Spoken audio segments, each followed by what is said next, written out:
5 minutes after the hour, I got my coffee, I got my water, and I got y'all. Thank you for being so patient with me as we're on the way back, and I think this is the time we're going to settle on. But we're going to keep adjusting until we get things right. In other words, let's go.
On your mark, get set. Let's go. I can't do it. We'll do it live. Do it live! I'll write it and we'll do it live! Mister, will you please wake up, wake up, wake up, wake up, wake up?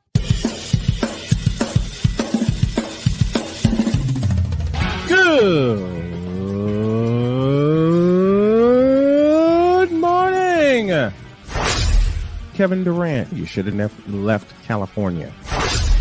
This bronze sexual upset me in having to bring this teenage idiot from Wisconsin into a sports conversation. Are you really surprised the Cowboys are giving up on Ezekiel Elliott? Whoa. Hell no. Well, no one cares about baseball. Bitch, are you for real?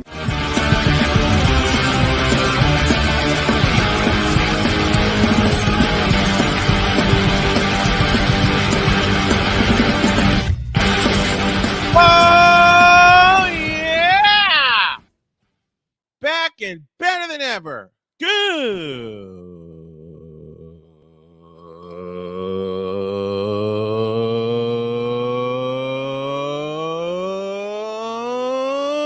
morning.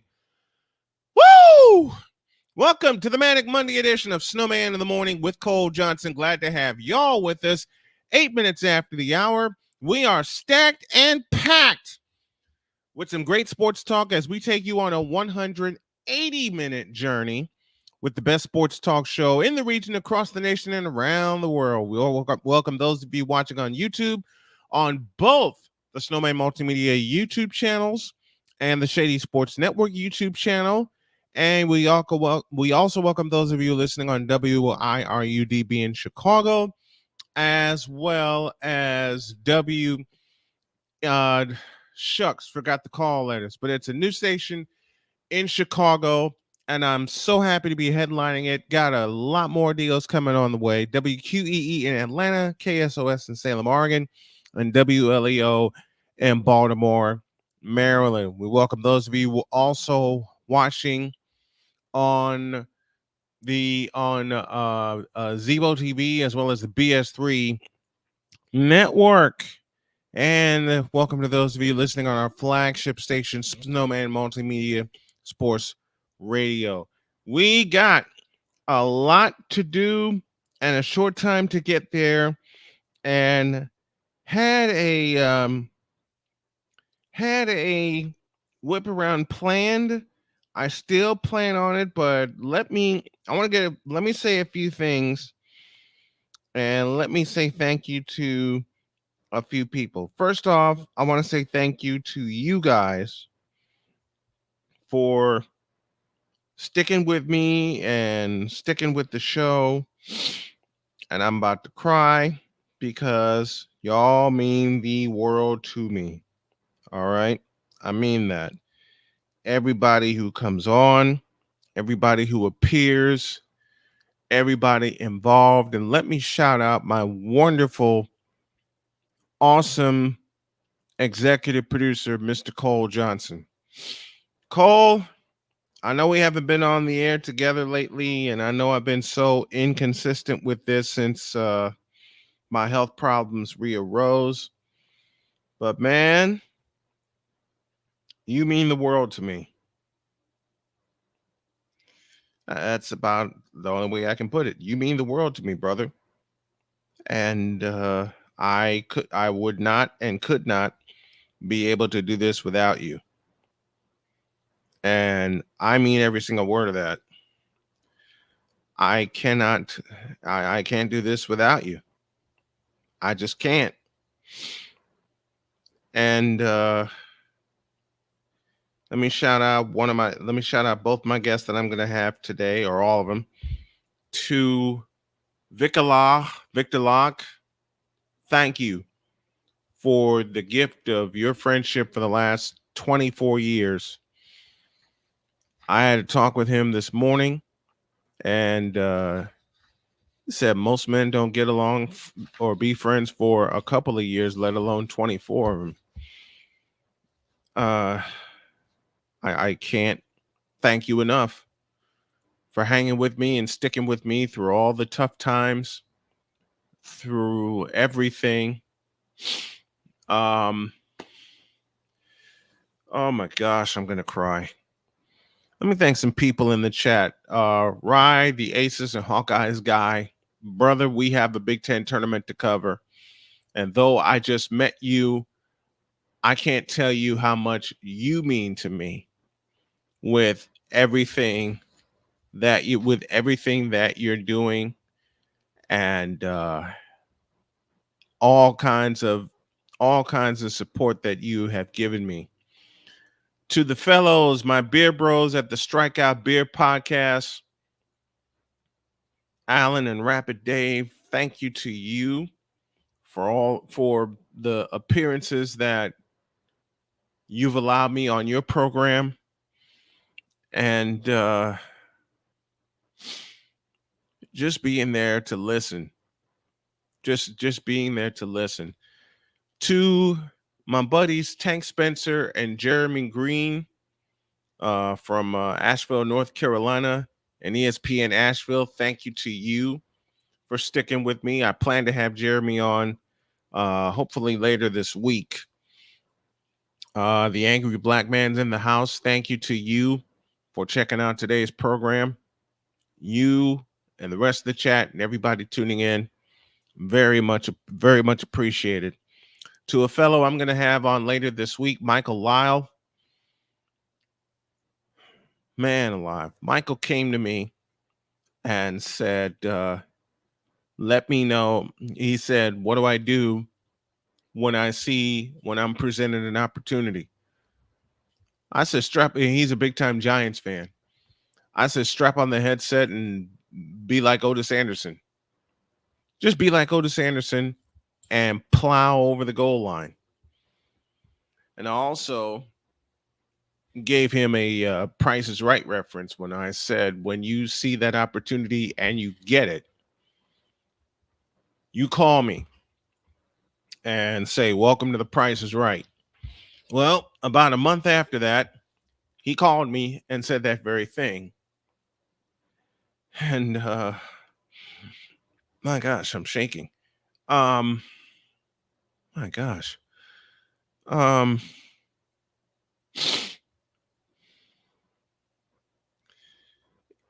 It's just a few of the people that have been there with me and for me. And like I said, I had a whip around plan, but I just thought this morning I need to thank a lot of people. Sig Diggy, my buddy from Norway, he tells me all the time, whenever you need a break, you call me and I'll fill in. You know what, Sig? On the days where I am not here, you and the big dog Shane Lake, as well as Victor Locke, I'll have to take y'all up on that offer, especially this year when my wife and I get to do something for a second straight year that I didn't do in my first marriage. Take a vacation. Last year, of course, y'all know we went to Branson, Missouri. I still haven't produced that video yet, but I will. Rye says, sometimes it's hard to get out the darkness. I know because I'm there very often. And though I get encouragement to push on nonetheless, depression still exists heavy. It's a fight out here, bro. Yeah, you got that right. Because after I had my right big toe amputated and my doctor, let me shout out my doctor, Rebecca Payton, my family doctor. She said it straight. She said it straight and said the word amputation, and it knocked me for a loop. I thought me beating pancreatic cancer was the hardest fight. Oh, no. This one, when she used that word, amputation, I never thought I'd have to go through that. So when she said it straight like that, I got to be honest, y'all, it mentally knocked me sideways. Physically, I'm getting better. Let me shout out I can't recall his name, but my podiatrist, he has been Dr. Warnock. Dr. Warnock, thank you, brother. Thank you for giving it to me straight, giving all the news to me straight of what I need to do and how I need to handle it.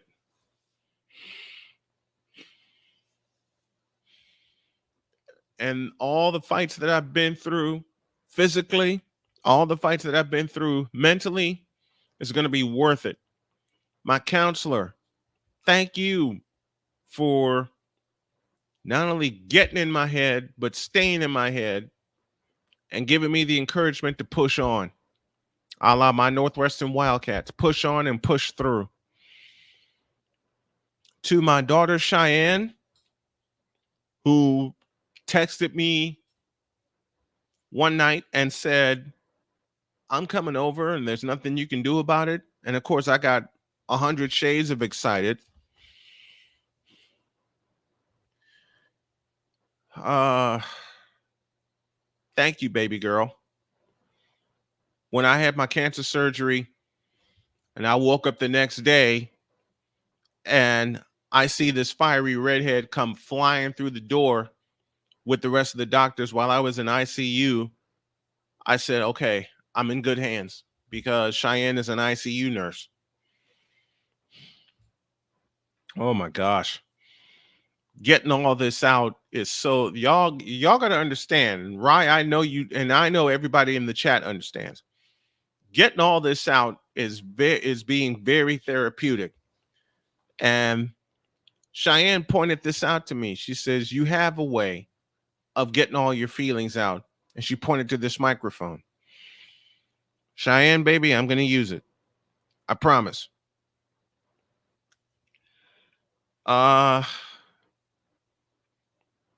To Sonia, man, let me tell y'all, when I met Sonia, I didn't know how to handle it. And then the next person one of the next people I'm going to thank pulled me aside and said, look, she's an adult. My son's an adult. You got to handle it that way. Which brings me to my son, Dakota. This goofy kid who people tell me I should identify him as my stepson. Screw that. That's my son. That's every bit of my baby boy. I still call him my baby boy, even though he's 25. I don't care. First day I met him, and he let his dog Ferguson loose, and I hadn't been around dogs. I stood up. I got to share this story. I stood up, I put my hands up, and Fergie stood on his hind legs and wrapped his front legs around me in a hug. Because that's what Dakota taught him. Thank you, Dakota, for all the times that you've picked on me. Sonia, for all the times you've picked on me. And I was delightfully told that whenever, if they start picking on you, they accept you. And they have. To my baby girl, Carmen, who when I saw her and the grandkids on Thanksgiving weekend, who I'm going to produce a podcast with her and Cheyenne. So get ready for that. Oh my God. Thank you. Thank you. Thank you. Thank you. Thank you. Thank you, baby girl. I know you've been through a lot. I know some of the things that you've been through. Do I know them all? No. Am I going to know them all? Eventually. Man, Carmen, I have to say to Carmen, to Cheyenne, Sonia, and Dakota, my 4 children, I am proud of all of you guys for everything that y'all have put together, for everything that y'all have done. And thank you for accepting me as your father. And to say that I appreciate you guys would be a horrible understatement. Which lastly brings me to the woman who has saved my life on 3 separate occasions. My wife, Jody. And of course, y'all know her as Dr. K. Oh, man. Dr. K, where do I begin? I begin in July of 2018. And I was sitting in a Starbucks. And I didn't know what life was going to bring me. So I said, F it. And I was going to throw in the towel. I mean it.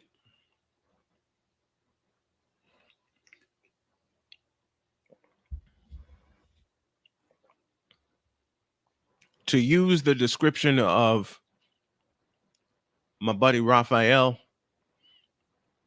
I was right on the edge of that cliff when I got a message from Jody. And she yanked me back from that cliff just in the nick of time.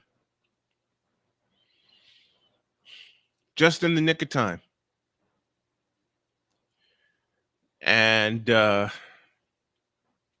man, when she yanked me back from that cliff, it's like her message to me basically said to me, I don't know you, but I need you. And the first time I called her, I was doing a football game, Michigan City and Chesterton. A lot of you know this part of the story. I put the phone in my ear. I was doing a play-by-play sequence. And when I heard her giggle, I was a goner. I was a goner. I have often said, and people have asked me, what's the best sound you've ever heard? In 3 words, my wife laughing. Hell, 3 more, my wife's voice. Jody, baby, you mean everything to me. You saved my life when I was going to end it by coming into my life. You did it again when you made a hard decision and we moved from North Carolina back here to Indiana to get some help when I was diagnosed with pancreatic cancer.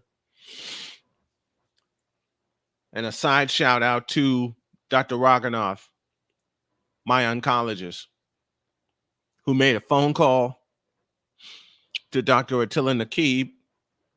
He and his team performed the surgery to get the cancer out of my system and save my life.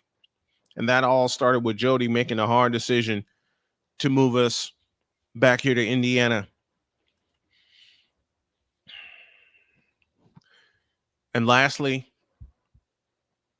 when my big toe was gone. We had a hard conversation about Lucy, and y'all know Lucy, my sweet little dog.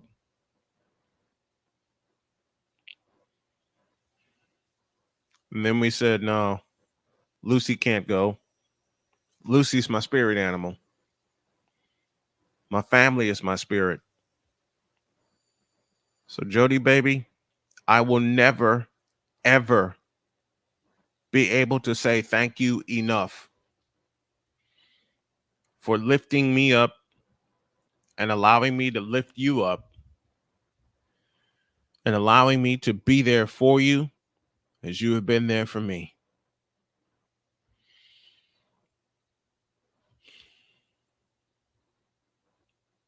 I can't say thank you enough. To everybody I just named and to the people I didn't name, I apologize, but there are so many of you. Cool McCain, Coach Dante, Jay Spivey, who will be here in about an hour and a half. Actually, in about 120 minutes from now. Man, oh man. I can't say thank you enough to everyone. I mean it. I can't say thank you enough to everyone who has been there for me and with me, and those who continue to be there for me and with me. I can't say thank you enough. And I cannot tell you enough how much I appreciate you guys. And I want to thank you guys for allowing me to get this out and allowing me to be me, allowing me to give you the sports talk that y'all desire, which is truthful, which is from the heart and from the soul. And from the heart and from the soul, I love you guys. I truly do. Do me a favor, support the stream via Cash App. The tag you need is $tallman Dr. K50, and I'm going to borrow from my good buddy Dr. Thunder.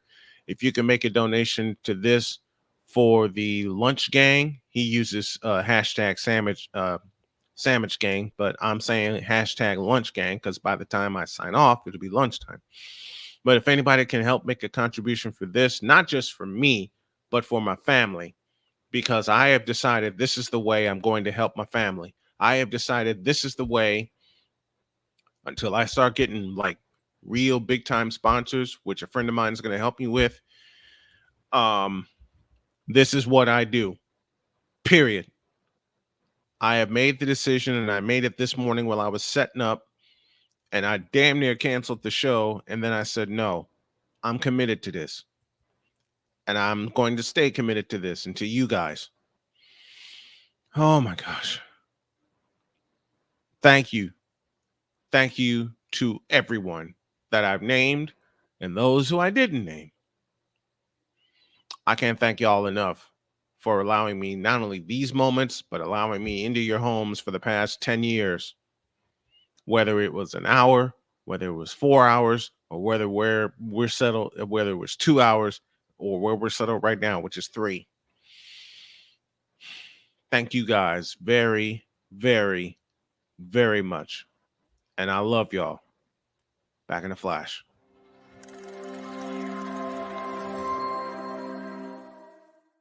Everything Boston. I love you morons. New Kids on the Block, New Edition. Dear whatever the law firm is. Sincerely, the U.S. Supreme Court. Ben Affleck, Matt Damon. Go yourself again, Jason Whitlock.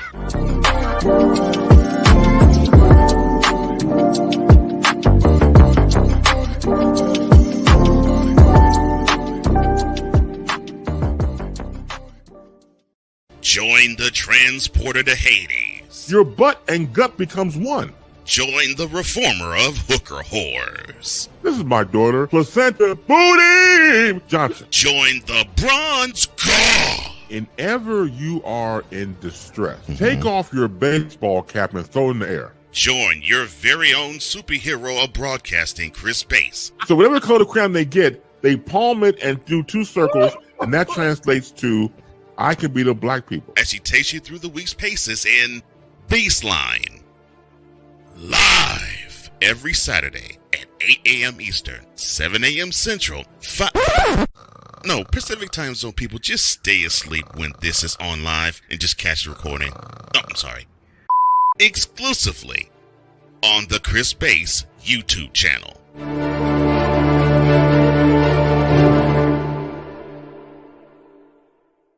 Ready to hang with some fellas who know football?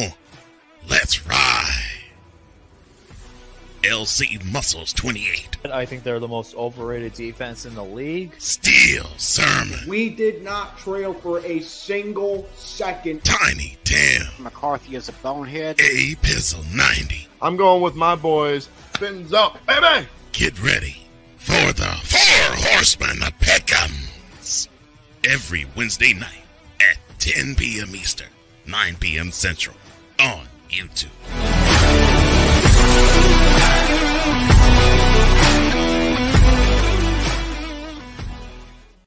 Mister, how do you operate this Twitter thing or this Instagram thing or whatever the heck? You're supposed to know all this stuff. Anyway, welcome back to the show. Ryan McCarthy in 180 seconds, and we have a bit of breaking news.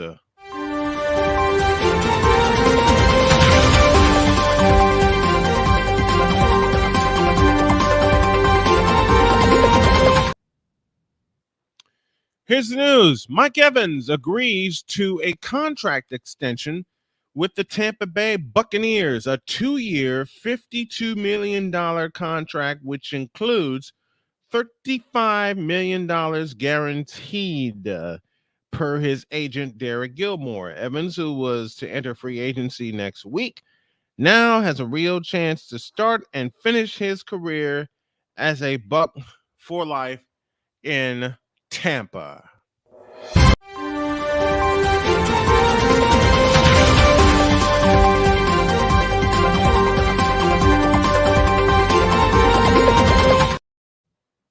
This portion of Snowman in the Morning is brought to you by BetUS.com. The NBA, NHL, and March Madness and college hoops are upon us. And if you want the best action, BetUS.com is the way to go. The sportsbook is celebrating their 30th year with the best action at the best time. Log on to BetUS.com and use the code Snowman for a 125% deposit match. The link will be in the YouTube descriptions below. BetUS.com, where the game begins. I'm going to be busy starting Wednesday as we will present live coverage of the Women's Big Ten basketball tournament to originate from the Target Center in Minneapolis, Minnesota.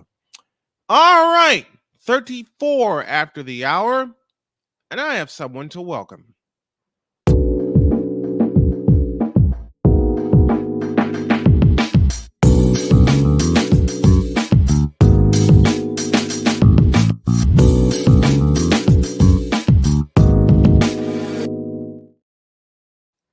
Here we go.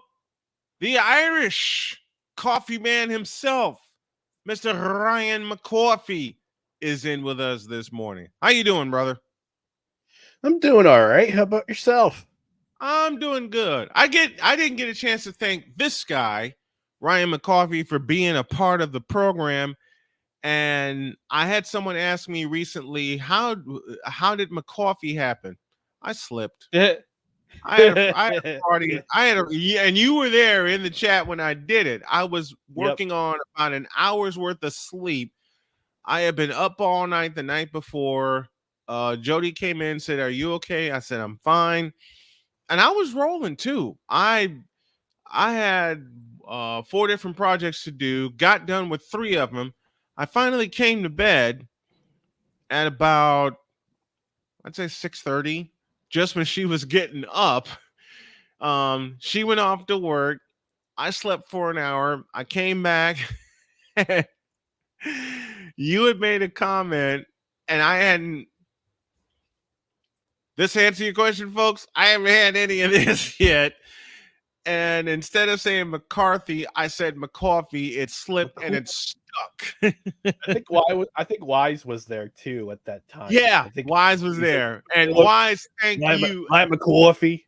Ryan McCoffee, and Wise, thank you as well, brother, for being there on this journey with us, as well as the Hawk TV and everybody I named in the chat. All right, to Ryan McCoffee, and there's someone. Let me get the right element up here. I asked you last night what is on the docket, and the name you gave me was Mecole Hardman. Have a seat.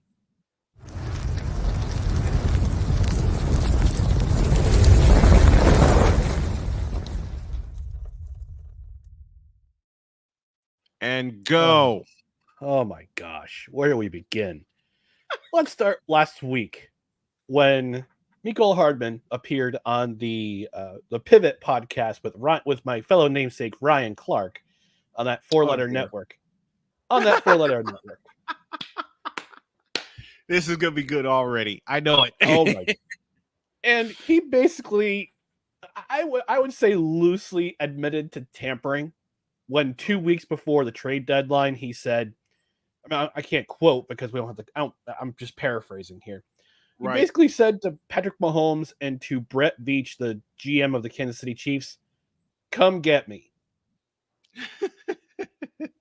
2 weeks later, he was traded back to He was traded to Kansas City for a 6th-round pick.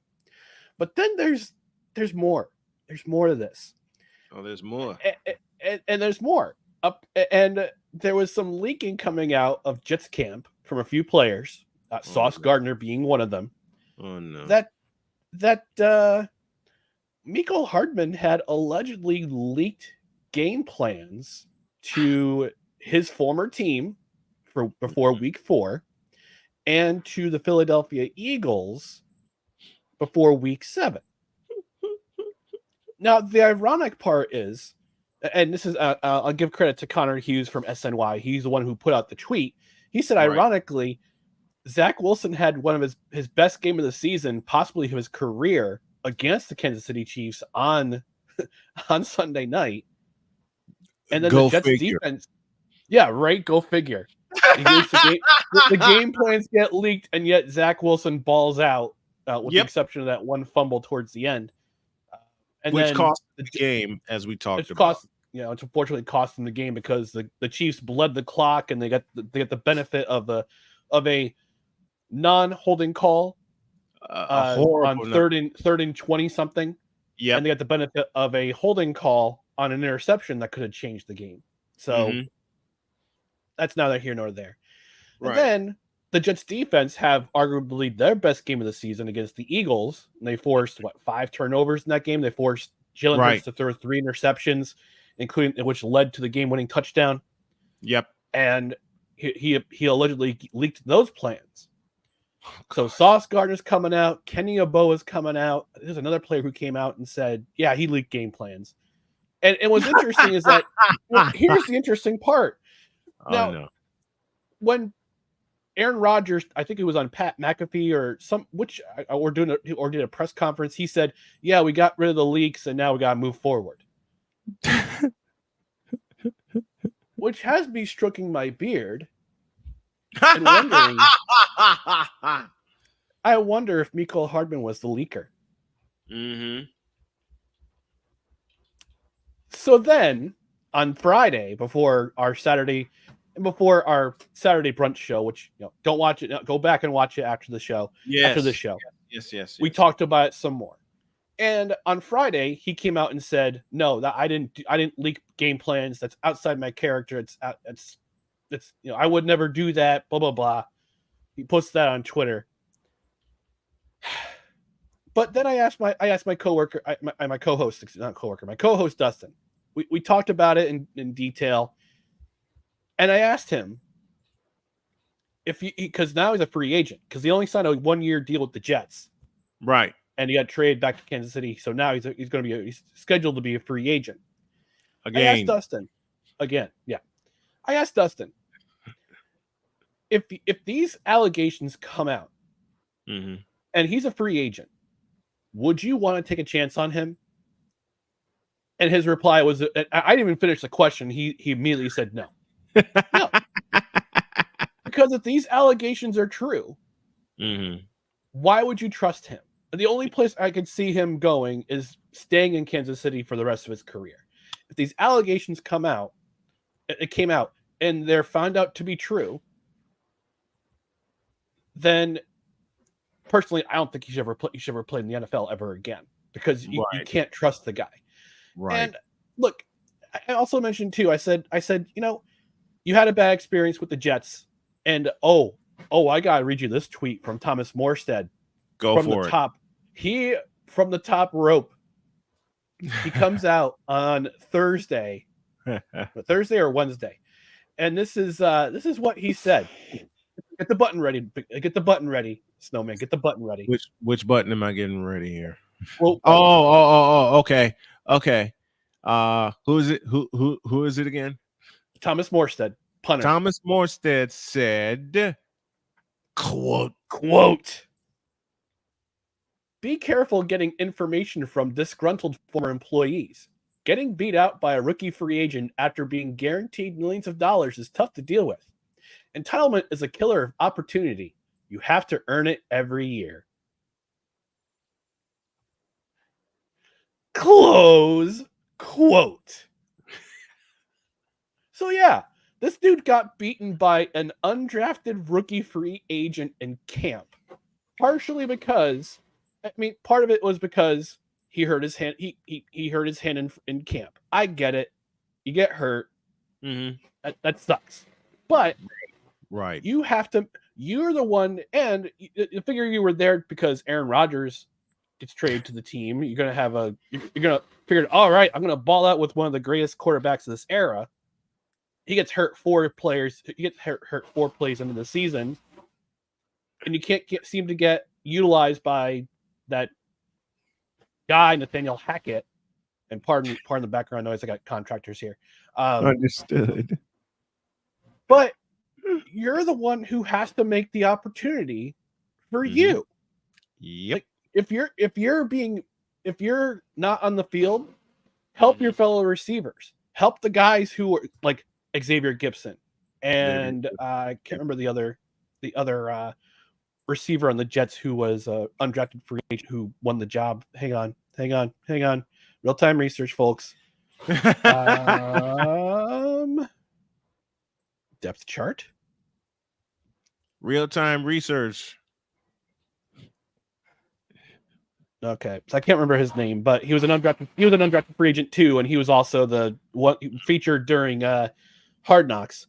But you got to help if you're not being utilized, if you're hurt, you're not being utilized, be a good teammate and help your teammates. Don't leak game plans because you're angry. Don't send text messages to your former teammates and your former GM saying, "Get me out of here. I want to get out of here. I'm not being used." And God bless him. I think did he say? Get me out of here! I'm pretty sure it's not. I'm pretty sure it's a direct quote. Yeah, he said it just like that. Get me out of here! Thank you, Bugs Bunny. But God bless you. You caught the game-winning pass for the Super Bowl. You won your second ring. Good for you. Right. But I hope the NFL does do an investigation, and I'll tell you why. But it won't happen because Kansas City Chiefs are the golden calf right now in the NFL. They're until we beat them in New Orleans next year. I'm sorry, I didn't. Well, I mean, in terms of sale of jersey sales, yeah. I mean, how many Travis Kelce jerseys are being bought by Swifties because that's her boyfriend? And 2, the NFL hates the New York Jets.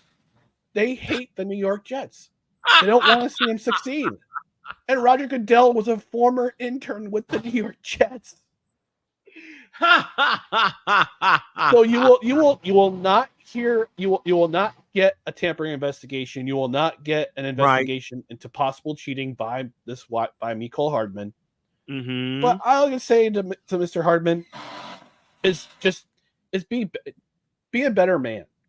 don't whine. And if you're going to encounter hard times with Kansas City or whoever you're with next year, whoever dares to sign to sign you to a contract next year for 1 year and $10 million guaranteed, good luck. Good luck, because the minute, I don't know if it's his generation or the way his character is, if he encounters hard times where he's not being used, or he gets hurt, or he gets beat out by a better player, right? Red flag, Big red time. flag, big time. red flag. And I just say, look, to the NFL, please. I know you're not going to do it, but investigate it. Investigate this, because the Jets need to be rewarded with something. You got to be rewarded with something, whether it be I don't care if it's a 3rd round pick. And it'd be great if they got the number 32 pick in the 1st round. Awesome. Got to cut the quarterback.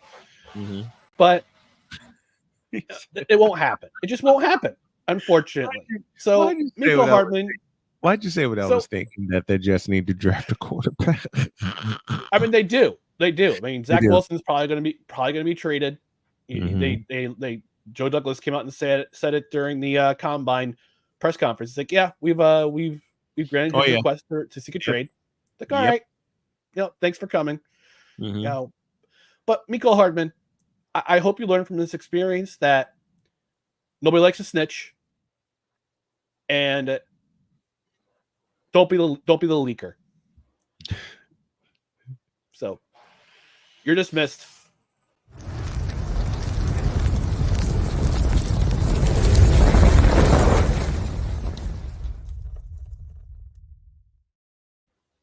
What's the brew this morning, my friend?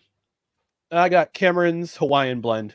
I ordered, like I said, I got some renovations going on, so I can't do my usual French press. So I got the Keurig going, but I got some Invader coffee coming on the way. So I'm going to have a Keurig K-Cups for that very soon. So very nice.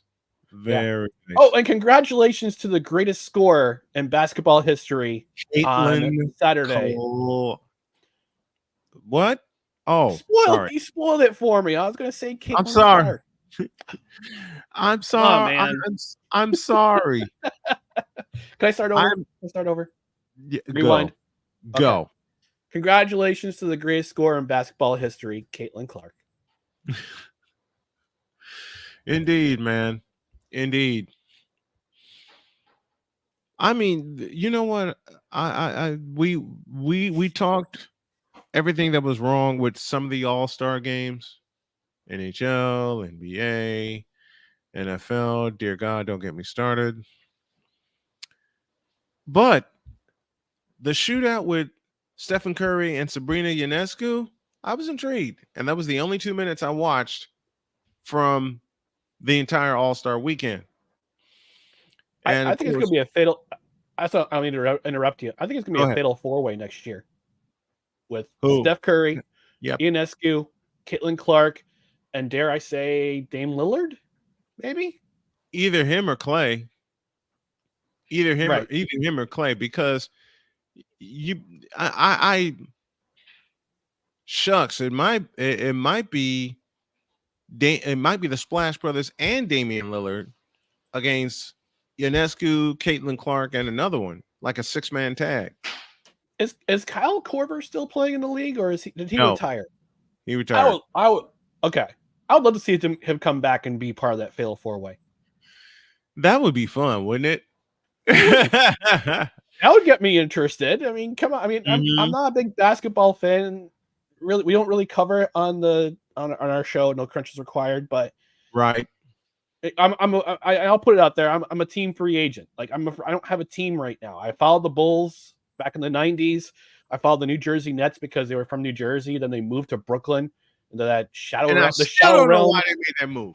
The shadow realm, known as the Barclays Center. Shout out VIKALAAH. Shout out VIKALAAH. I love that cup, man. I got this at MetLife Stadium. Can't find it anywhere else. I got this in MetLife Stadium in 2016, I think. No, 2014. 2014. Well, I got to get mine.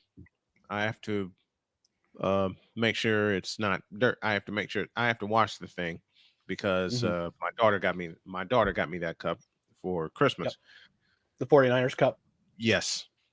Nice. But Caitlin Clark, a tribute to you. Matter of fact, I meant to do this in a separate segment, but since I got Ryan McCarthy here, let's go.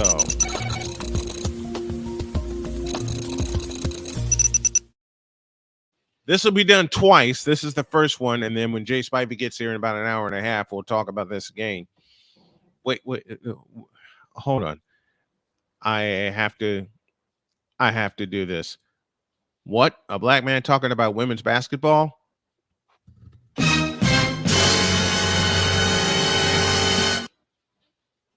Now give me this camera. Caitlin Clark, congratulations to you and to the Iowa Hawkeyes. And I hope y'all take down South Carolina again in the Final Four in Cleveland. Of course, I'm messing with Playmaker as South Carolina finished the season undefeated. But when I saw that record on a free throw and 15,000 go nuts in Iowa City, I believe in my heart, if they get everything together and if Molly Davis survives the injury that befell her late in the first half, I believe Iowa has a shot at winning the national championship. In fact, I would love for either a repeat of last year's national championship game with LSU and Iowa, or LSU and South Carolina getting it on for the national championship. Which brings me to this. Y'all need to move the women's Final Four out of arenas and into stadiums. Why? First and foremost, you got the Caitlin Clark effect. You can't tell me that you won't be able to sell 70,000 tickets at Lucas Oil Stadium, NRG Stadium, and places like that. Did you hear how loud the crowd was last year in Dallas? I mean, hell, you could have it at Cowboys Stadium and put 100,000 people in there. There are people that love women's college basketball. Hello, I'm one of them. I've covered women's college basketball for almost 30 years. It'll be 29 next year when I do girls and women's basketball. But it's out there. And it's going to stay out there. So NCAA, do me a favor. You got the NIL solution right, but you need to refine it. And you need to move, because if you can get the players paid, which is about time that happened, if you can do that, you can move the Final Four into stadiums. The Caitlin Clark effect is real. Juju Watkins, you're next. And I hope you take control of this and lead the next generation into women's college basketball.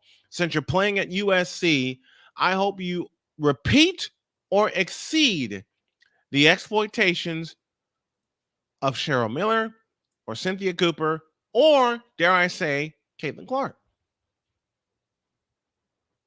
So to the NCAA, you need to move the Final Four into stadiums. Get her done.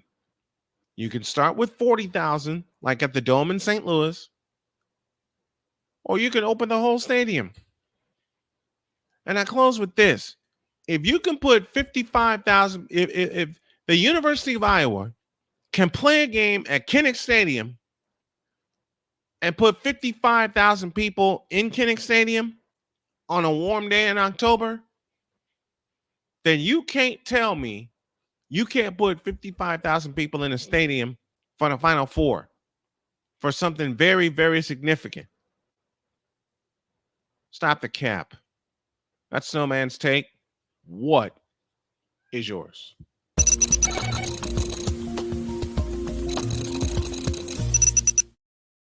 Speaking of play-by-play, beginning this Wednesday, yours truly will provide live play-by-play coverage of the Women's Big Ten basketball tournament. That'll be at the Target Center in Minneapolis, Minnesota. First game starts at 5:30. Yours truly will have the call, and we'll start our BetUS.com pregame show at 5 p.m., setting the whole thing up.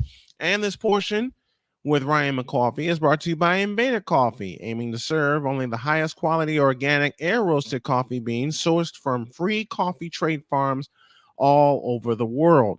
The best coffee at an affordable price. Log on to invadercoffee.com, place your order, use the code Snowman for 15% off. Invader Coffee, fuel for the fearless, just as Ryan McCarthy is. And speaking of Invader Coffee, I have a favor to ask. Can I have another present? Maybe.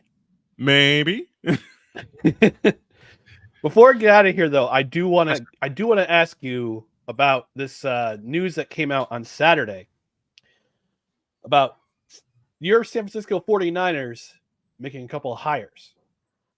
One of them was their promotion of Nick Sorensen to defensive coordinator. Yep. The other, Brandon Staley. The Aaron Boone of the NFL, Brennan Staley, is back in the NFL as the possible associate head coach. That deal is actually... Yes, sir. Please indulge me. All right. Watch this.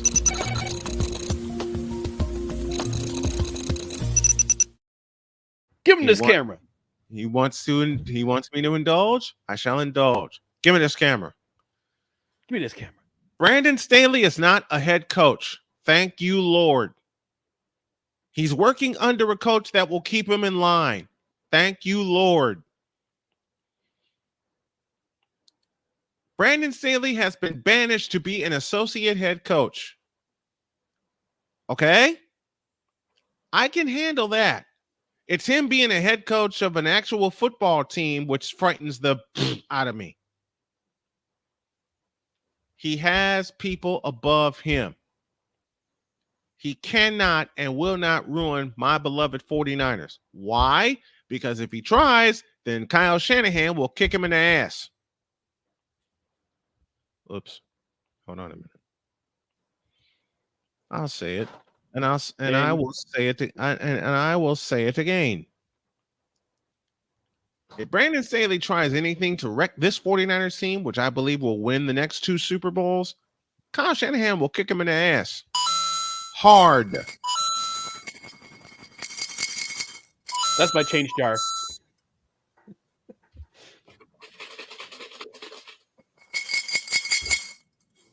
And a former milk jar. So Brandon Staley, in the immortal words of a coach that shall not be named, please do your job. That's Snowman's take. What is yours?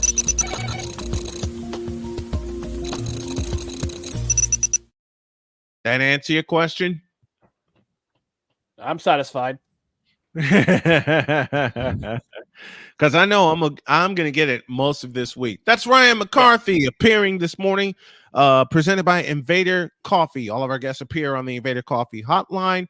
Invader Coffee, fuel for the fearless. Thank you, brother, very much. I love you. I'll talk to you in a week's time. All right, tomorrow night, 8:00. No credentials required. Live, Facebook, YouTube, Twitter. I don't call it X. I can't call Join it. us. Join us. I will definitely be there. Thank you, brother. Appreciate it. All right.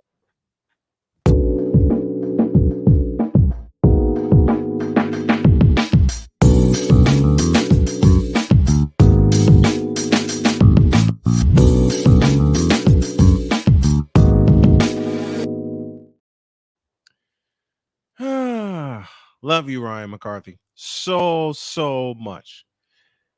Hour 2 is on the way. And it's after this.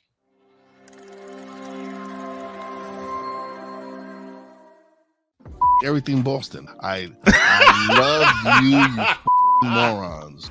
New Kids from the Block, New Edition. Dear whatever the law firm is. Sincerely, the U.S. Supreme Court.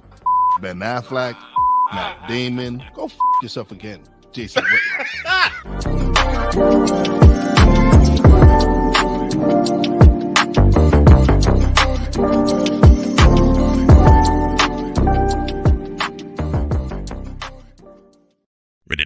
with some fellas who know football? Let's ride. LC Muscles 28. I think they're the most overrated defense in the league. Steel Sermon. We did not trail for a single second. Tiny Tim. McCarthy is a bonehead. A Pizzle 90. I'm going with my boys. Fins up, baby. Get ready for the Four Horsemen of Pick'ems. Every Wednesday night at 10 p.m. Eastern, 9 p.m. Central on YouTube.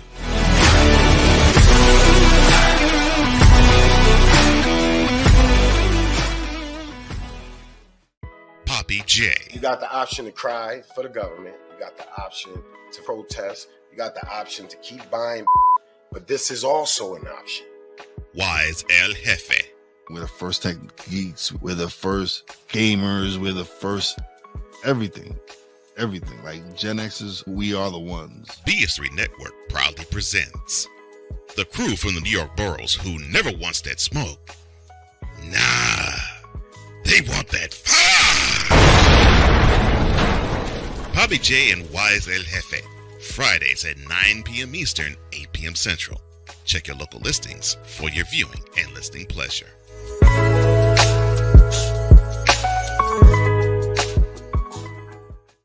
Mister, how do you operate this Twitter thing or this Instagram thing or whatever the heck? You're supposed to know all this stuff. Anyway, welcome back to the show. Second hour, Snowman in the morning, 2 minutes after thereof. And we have a brand new segment that we're going to have on Mondays going forward since we're at 3 hours now. It is the random Monday musings of VIKALAAH.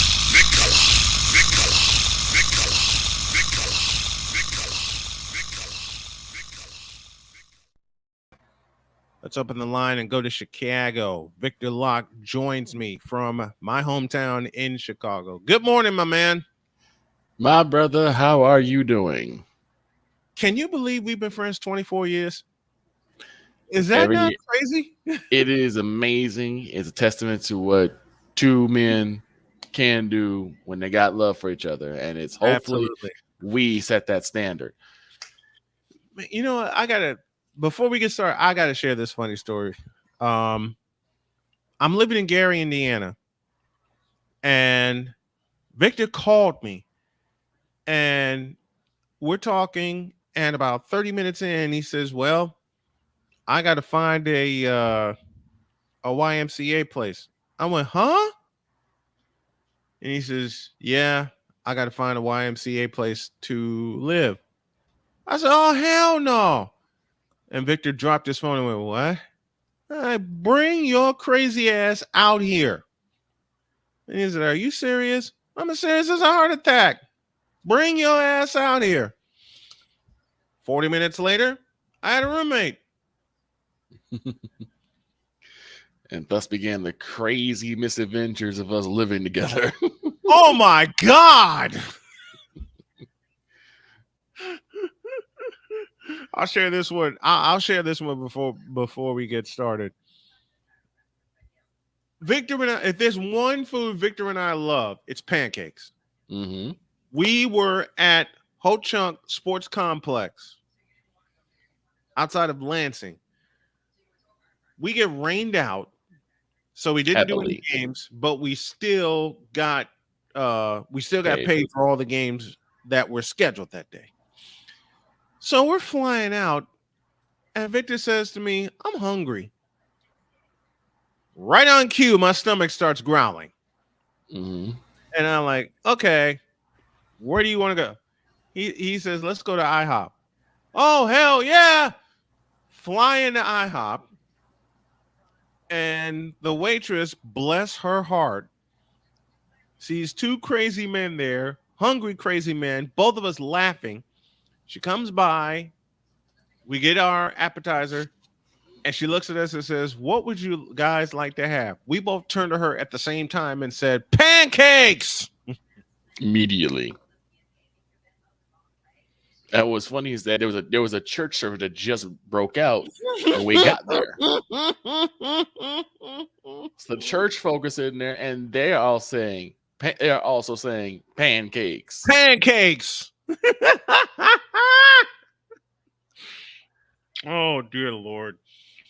Look, Snowman and VIKALAAH are gonna do this is the summer. This is gonna be the summer of podcasts because I'm producing one with my daughters. I'm starring and producing in one with my wife, and then Victor and I are gonna revive ours. I'll give y'all all the details before we close up shop today. All right, man. Let's get down to business. Okay. First part of the random musings involves what? There needs to be a clear-cut, concise requirements for Hall of Fame considerations. Can I get a witness? You have spoken about it. Mr. McCarthy has spoken about it. I've spoken about it. It has gotten to the point where we don't know who's going to get considered or why they're getting considered and who's getting snubbed. Oh God. Oh God. You guys may not like this person. Oh. But I was a big backer for T.O. to get in the Hall of Fame. Mm-hmm. His numbers spoke for themselves. Now, granted, he didn't get the big one, but T.O. was an amazing wide receiver. Mm-hmm. And everyone kept saying, "Well, what about the off the field stuff? What about stuff in the locker room? That counts." I'm like, does it help you win or lose a game? Right. Well, not really. There you go. Thank you. And Victor taught that to me because I love Terrell Owens. All right. Absolutely love Terrell Owens. And then Victor got to me about what did he do on the field. And he's absolutely right. Which brings four names to mind. Mm-hmm. Darryl Johnston. Yep. Tom Rathman. John Taylor. Mm-hmm. And you already know the other one. Yeah.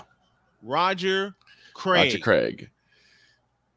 And again, it goes back to we need clear-cut requirements of what these individuals. First, we need a clear, concise group of people that are going to be the committee. Because it seems like right now it's just sports writers. Absolutely. And Freaking-lutely. The only problem with that is that the sports writers, let's be honest, they hold grudges. Say that again. Please say that again. They hold grudges. They get snubbed for an interview. They have a bad interview with a player, or something happens that sports writer doesn't like. They will hold on to that grudge, and they will make every single argument in the book to keep them out of the Hall of Fame. That is unfair. Terrell Owens, hello. That is unfair. I believe they hold a grudge against fullbacks. Oh, especially. Because fullbacks aren't supposed to be an actual position to most people. Kyle Juszczyk, line 1. There you go. Right? Kyle Juszczyk, line 1. Wearing the same number as Tom Rathman, number 44. And speaking of fullbacks, there are 3 that should be in the Hall of Fame right now. Matsui, Darryl Johnston, and Tom Rathman. Yeah. Now, we can go on and on about who should be in the Hall of Fame and who shouldn't, but it all depends on their accomplishments on the freaking field. Now, I will say there's one caveat. Yes, sir. If there is a crime committed that is too big to ignore, right, I can understand it. I mean, Same. I know we talk about like this, but Chris Benoit. Yes. There's a reason why he will never be in the Hall of Fame, and I don't think even he would want to be in the Hall of Fame with what he did. Right. Okay? I know a lot of people are like, well, he was a great wrestler, and he was a tremendous wrestler and a good human being. But the thing that he did was so massive and so horrific, no one can make a good excuse for him being in the Hall of Fame. So if something that happens like the NFL, the NBA, the MLB, NHL, then I get it. But all these little namby-pamby nickel and dime messes. Oh, well, he didn't. I wanted an interview with him, and he said he wouldn't take an interview with me. And girl, get over it. Ryan McCarthy in the chat. Yes, that's one of the things I hate about the Hall of Fame. Oh, you blew me off for an interview. You said something mean to me on the beat. You're not getting into the Hall of Fame, which prompts Victor's point about there should be some changes to who is voting. Yes, for these people to get in the Hall of Fame.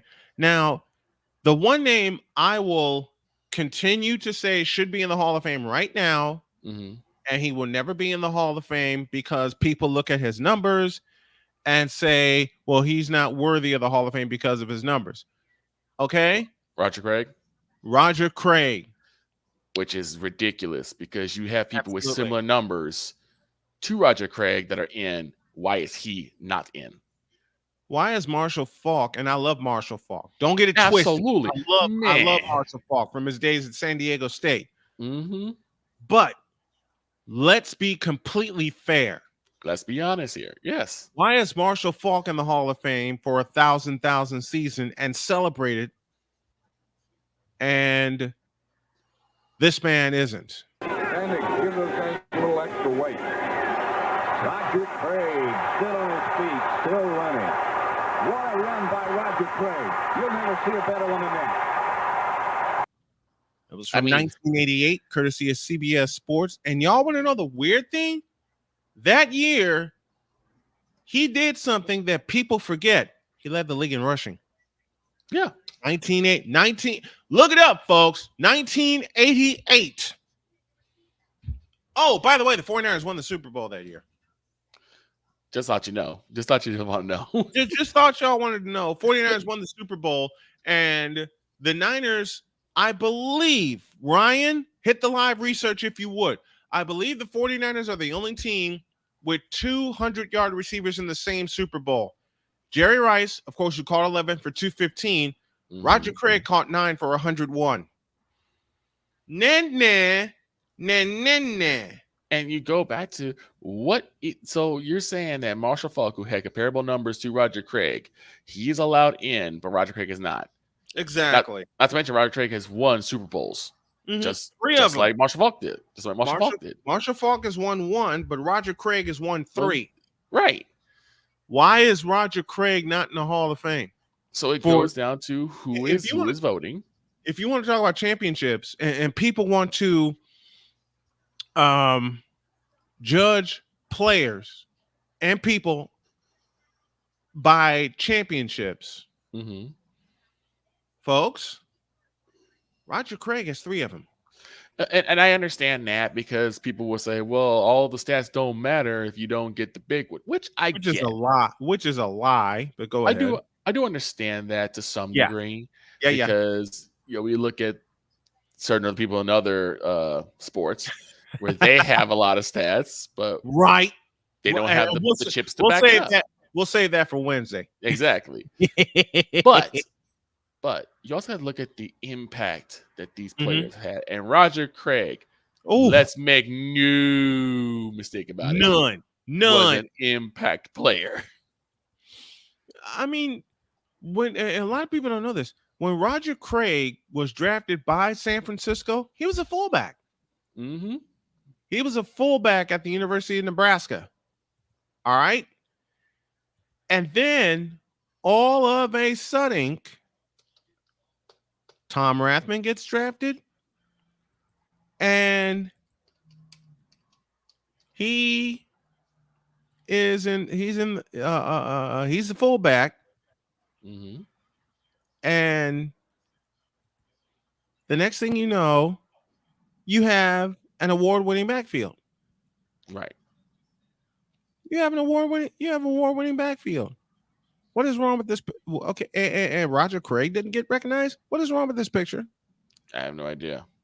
But and it's got to get to the point where we got to kick these beat writers out because we got to get some fresh blood in there. How about that? Because it seems like a lot of these beat writers, there's a bit of homerism involved. It's not my team. If it's not part of my team that I cover, I'm not going for them. Or as I said before, it's a grudge. You snubbed me for an interview. We had a bad interview. You did something I didn't like. I'm not letting you in. You, I, and Ryan need to be on the Hall of Fame voting ballot. Yeah. and to be a part of and to be a part of the NFL. Okay, saying I'm working on that. I get, believe me, y'all, I'm working on that. I'd All love right. to do it. I'm just saying, Ryan across McCarthy the wants to be commissioner of Major League Baseball in 2030. Let's get it. Hashtag McCarthy for commish. Yes. Let's do it. God, yes. Let's do it, man. Let's do it. Because let's do this, man. I mean, why can't we? That's my question. Why can't we? I don't know. I don't see a reason why not. I don't see a reason either. It's time for us. It's just time for the Hall of Fame to get better. I mean, let's talk about Pete Rose.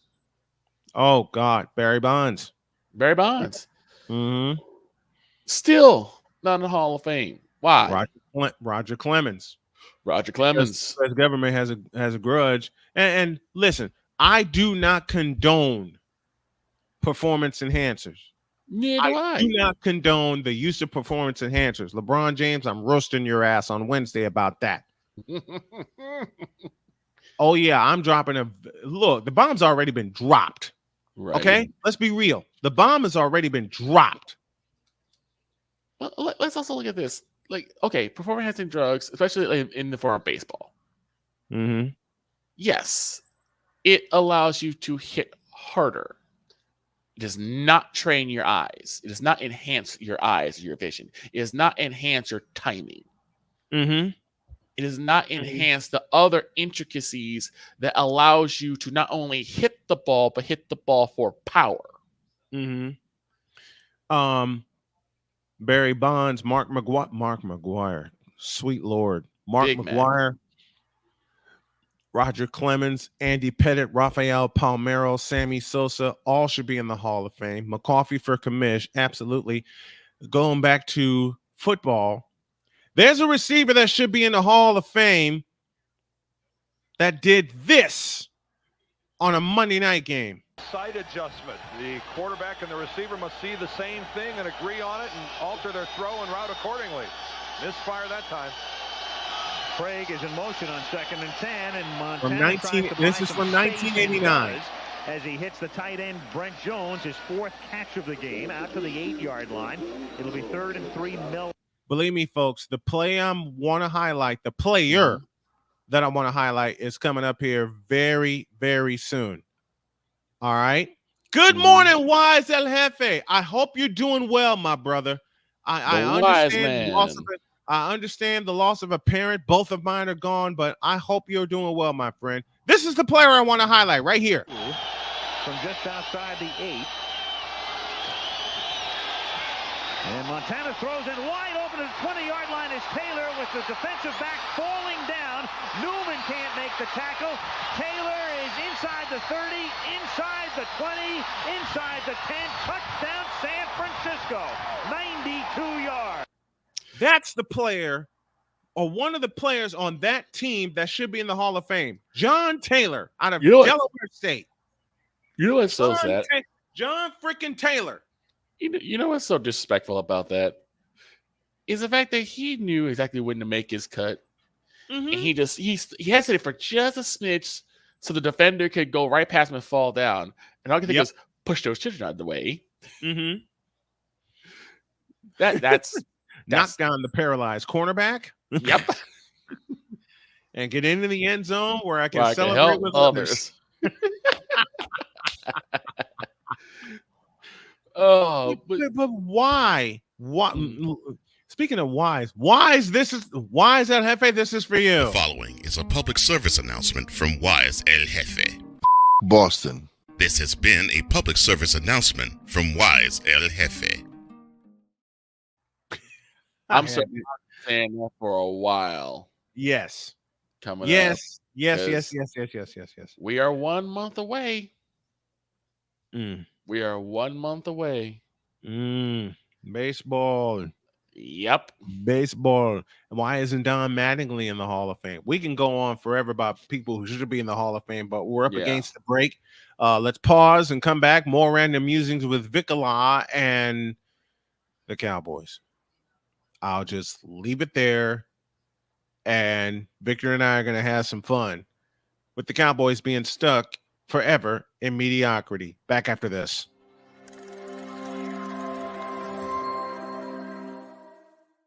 Everything Boston. I love you morons.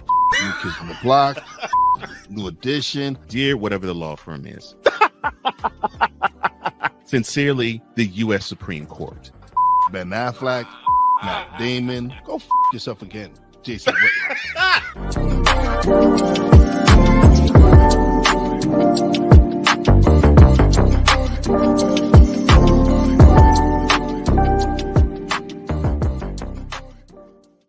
Join the transporter to Hades. Your butt and gut becomes one.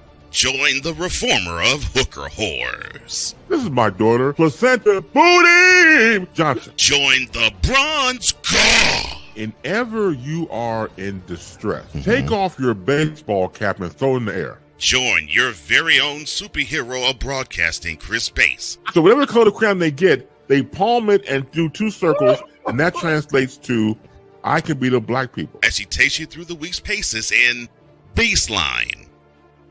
Live every Saturday at 8 a.m. Eastern, 7 a.m. Central, Pacific time zone people, just stay asleep when this is on live and just catch the recording. Oh, I'm sorry. Exclusively on the Chris Bass YouTube channel.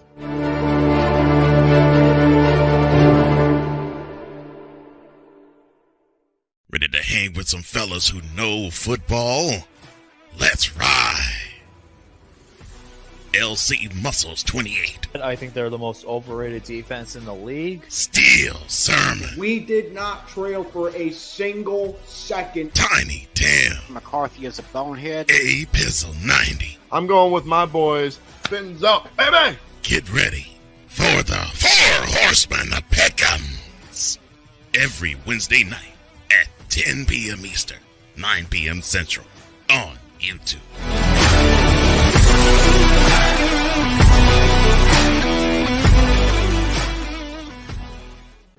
Mister, how do you operate this Twitter thing or this Instagram thing or whatever the heck? You're supposed to know all this stuff. Anyway, welcome back to the show. Michael Jordan's number 23 after the hour. Victor Locke has joined me. Thank you to everybody in the Fanatics feedback zone. Do me a favor, folks. We got a second channel that's in the works, and we want to get it monetized. So do me a favor if you haven't already. Log on to youtube.com/@SNWMN Multimedia. That's at SNWMN Multimedia. We're making a transition. We'd love to get this channel monetized before month's end. And as we continue along, the second part of the random musings of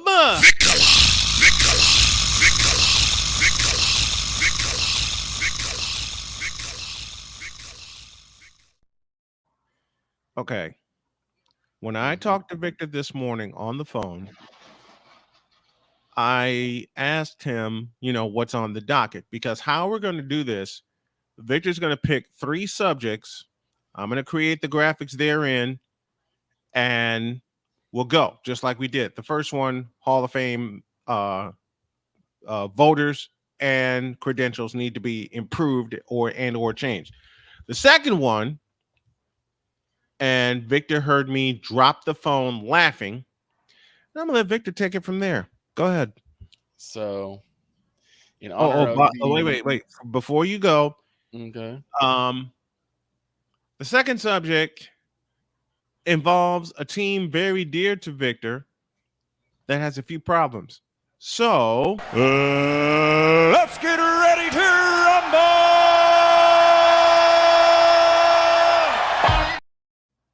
And go. So, in honor of the newest name change from Tyrese Cisco McKnight to now Tyrone Alexander McDummy, as we now call him Tam. Oh, Tam. Big shout. I'll stop there. I said big shout out to Cole Johnson and Sensei Drew for that. The master producer, Cole Johnson. Yes. Thank you. So now we get to we're now sort of coming down from the high of the Super Bowl. Congrats to the Chiefs. Oh, yeah. And congrats to the 49ers. Y'all will see those two Absolutely. not only in New Orleans. I'm going to make a prediction right here and now before Victor gets going.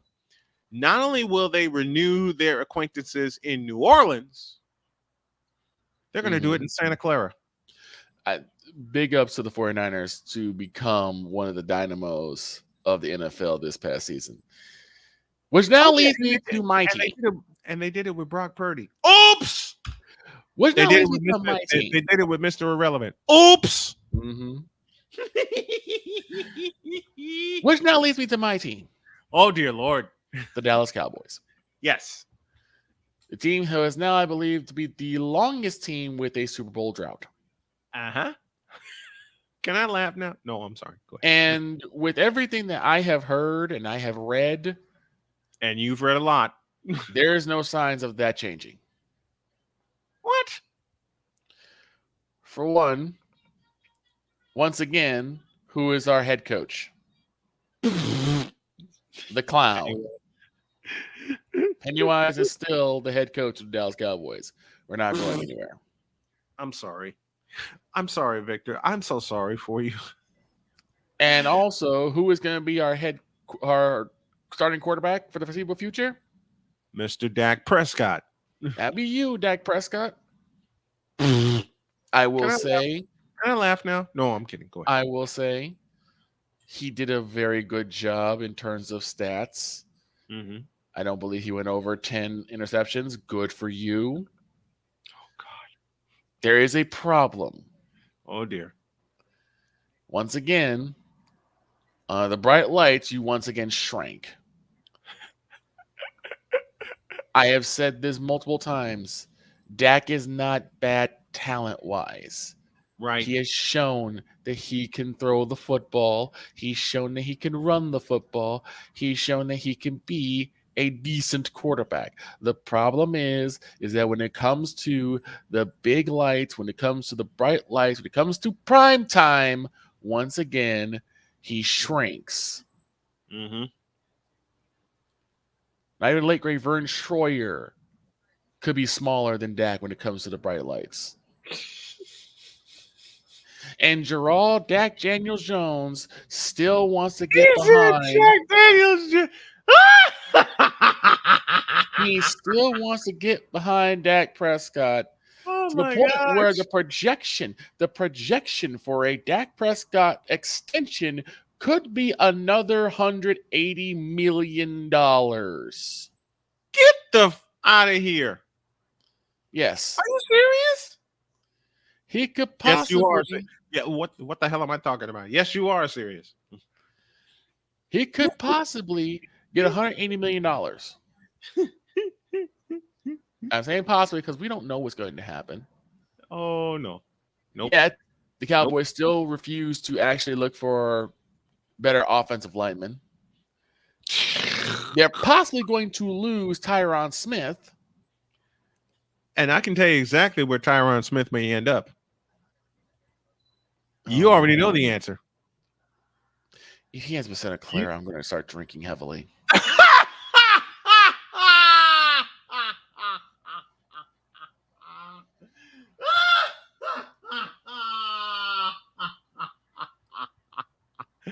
I don't even. All right, you baited me, but why? if he goes, do you guys really need an extra helping hand at this point? Being NFC champions, yes. You guys nearly steamrolled the entire NFC. Do you guys need any extra help? Yes. Now I know how people who were against the Eagles felt. Because the Eagles were getting helping hand, and they were already steamrolling everybody. Which I think they will do again this coming year. We'll see what happens. Yeah. But I can't. And what aggravates me is our fan base. Oh dear, here it comes. The Moronic Republic, who have proclaimed. Oh no. that we're going to do it next year. No one's What? We're going to do it next year. We're going to do it next year. We're going to do it next year. We're going to have everybody. We're going to have Dak. CeeDee Lamb's going to be there. We're going to get it together. We're going to finally turn the corner. And my first thought is, how? You guys still are adverse to running the football. You don't even have a running back to run the football with. Tony Pollard is not the answer. Can I get a witness? Tony Pollard is not the answer. I'm sorry. He's not. Oh, okay. I'll interject here very briefly. I will interject here very briefly. Mm-hmm. I heard so many Lion fans after the great comeback in the NFC Championship by Brock Purdy scream, Brock Purdy is not him, and yet he's proven that he is. That's my sentence for Tony Pollard. Tony Pollard is not him. No. And he has yet to prove that he is. Say that again, please. He's yet to prove that he is. Amen to that. Now, I will also say that's also because his coach staff is hampering him, because he's barely getting 30 touches per game. Right. He's got to touch the football if he's going to be your runner. That would be true. He's good. To me, one of the best plays for Dak Prescott to succeed is the play action. You can't use play action if you can't run the football. Listen up, Mike McCarthy. I'm sorry, Ryan. I slipped. Yeah, that's why I call him Pennywise for that reason. That is a horrid. Yeah, give me this button. And No.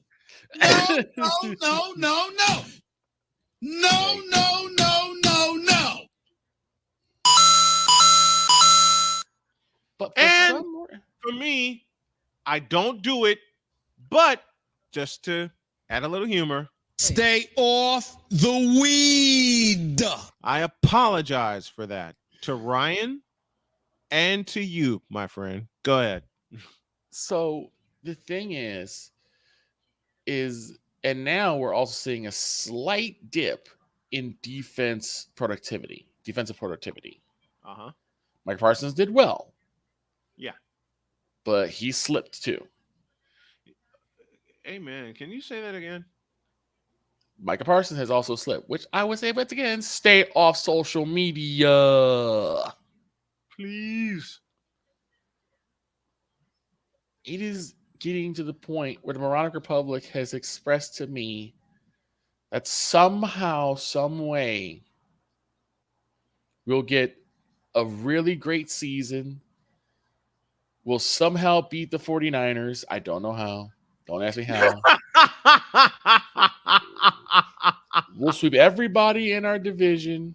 I don't know how. Don't ask me how. And if we get all the way there, we will be able to beat Patrick Mahomes and the Kansas City Chiefs, provided they make it there again next year. How? I don't know. They need some realism into this. Again, we might be losing Tyron Smith. We'll probably have Dak for another year. Now, if you're going to say that, yes, we can still make it to the Super Bowl with this team, the only way that's going to work is the draft. And Lord have mercy. After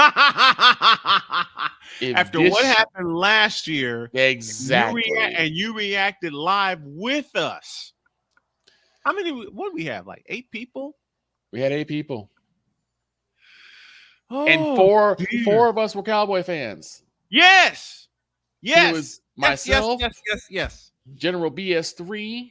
Mm-hmm. We had the King Dog, and we had Mr. Deets. Mm-hmm. 4 rational thinking Cowboy fans. All of us were groaning. Oh my God. After the first pick. So if you guys really believe that the Cowboys are going to make the Super Bowl this coming year, either you have some sort of God-given foreseeable foresight that I do not? Mm-hmm. Or you're delusional? Wait.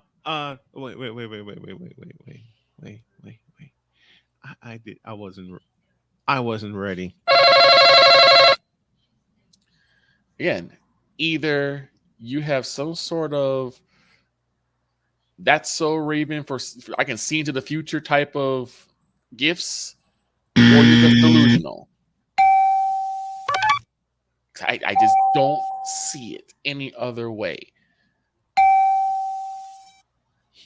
Some things have to go right. For one, we need to get a stellar, as you like to say, Snowman, bell cow running back. Can I get a witness? That can carry us into the season. That's the first thing. Uh-huh. You need to have a really strong offensive line that can not only protect the quarterback, because they did do that well. They did protect the quarterback. They did keep Dak Prescott off the ground. So I got to give them props for that. Absolutely. The other thing they have to do is they have to start to run block. Run blocking and pass blocking are two different monsters. Yeah. They're two different things. Mm-hmm. Pass protecting is you make a shield so that the quarterback stays upright. Mm-hmm. Run blocking is you now have to create holes within that defensive line for the running back to go through. Right. And you have to have a running back that is fast enough and strong enough to get through even if there is resistance. I love you for this. I'm sorry, Monarch Republic. I know I'm speaking too rationally. Wait. I'm actually using intelligence. Hold up. I got something better. Oh, jeez. Okay. You know what this fan is speaking? English. Do you speak it? I'm speaking logic. That may be alien to the Moronic Republic. It might even be blasphemous, but I'm speaking as a Cowboys fan who would like to see another Super Bowl before he croaks. Yes. I don't plan on croaking no time soon, but still. You better not. You better not. But still, it's high time for the Dallas Cowboys to look at everything critically, and it starts at the top with Mr. Gerald Dak Daniels Jones. Put the bottle down. He said Jack Daniels Jones. I love it. Put the bottle down and actually look at this mess you've made critically. He said Jack Daniels Jones. It's time to look at this critically. Yes. For God's sakes. Mm-hmm. And I am tired of the same morons. And I got to throw my boy here. Much as I love him as a player, he's become very clownish. I'm talking about you, Michael Irvin. You know what champions are supposed to be like. Supposedly. You know what it means to be an elite player. Let's not play stupid. We're talking about clowns in Cowboys in Cowboy Nation. It's about the biggest clown. That'd be you, Skip. Oh, God. You supposedly have seen greatness. Supposedly. But yet. Hey, listen. Once upon a time, Skip Bayless was covering the Bulls. Exactly. Along with Jeff Joniak. So at some point, Skip, you got to look at this critically and start calling people out. The way they need to. There needs to be a come to Jesus meeting. And if it has to happen in Arlington, where they have just a town hall and get every Cowboys fan and they stand them in front of Jerry Jones and the rest of the bunch and just have a straight come to Jesus meeting. Just like the Redskins fans did for Daniel Snyder.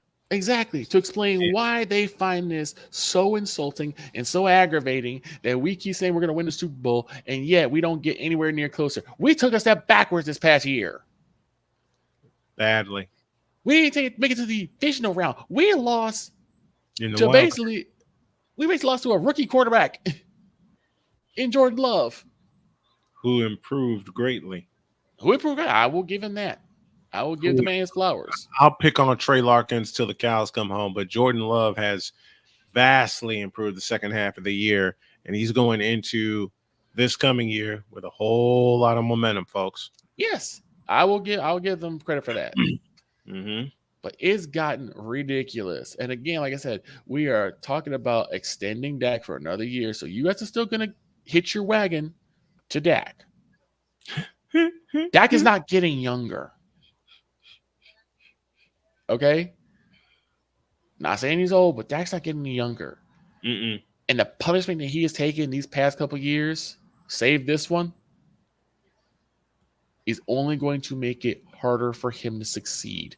And this team, we always talk about teams who are built for success. This team has intentionally built themselves for mediocrity. Y'all hear the song I'm playing in the background, and I'm doing this just to tease Victor.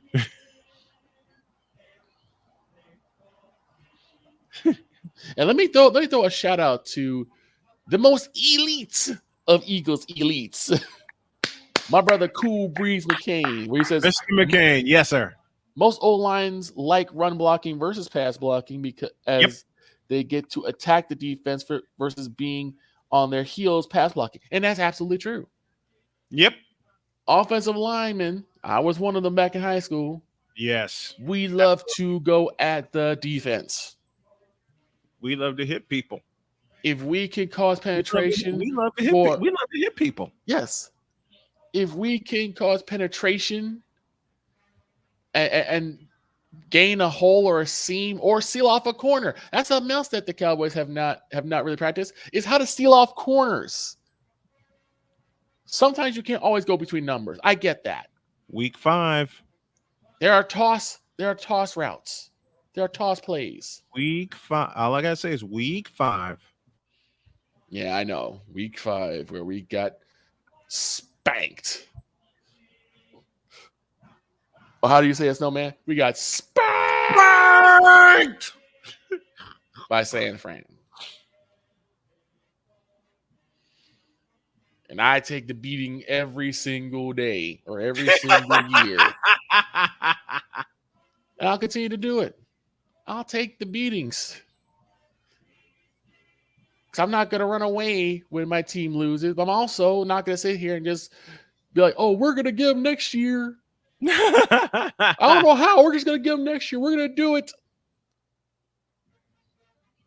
Look at this team critically, guys. You want the team to succeed? You got to stop looking at it through the blue and silver color glasses.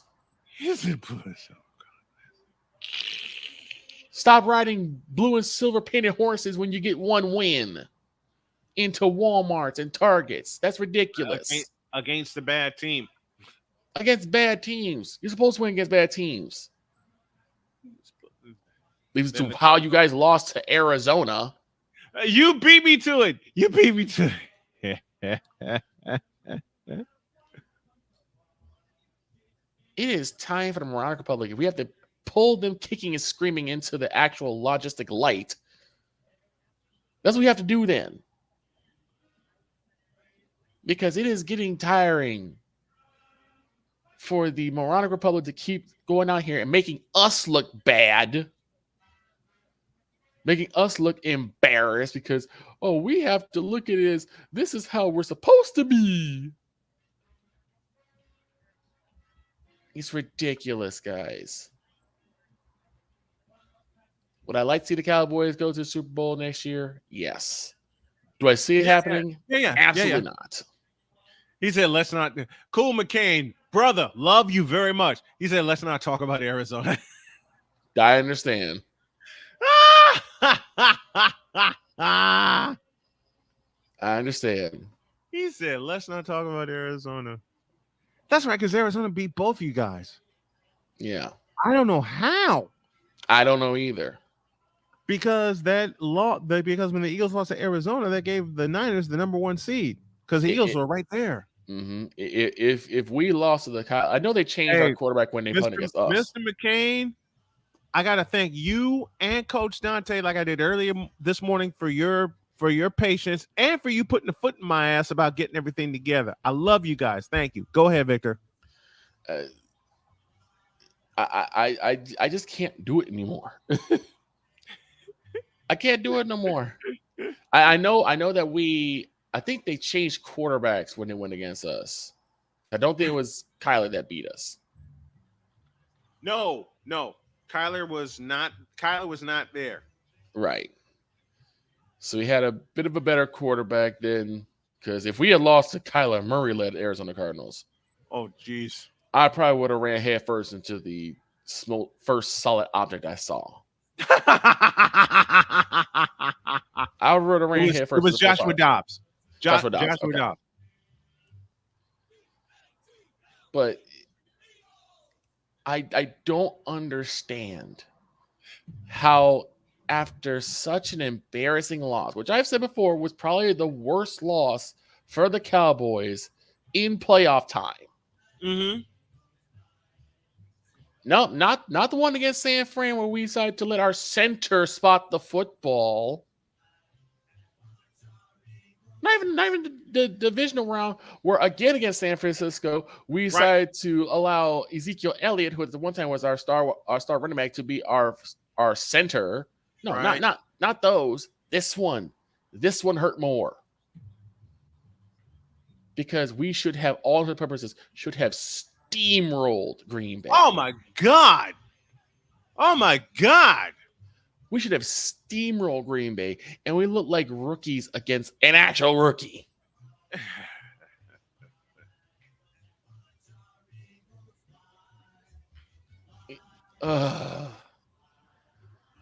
Y'all hear the frustration out of my homie's voice, right? Because I love this team. Yeah.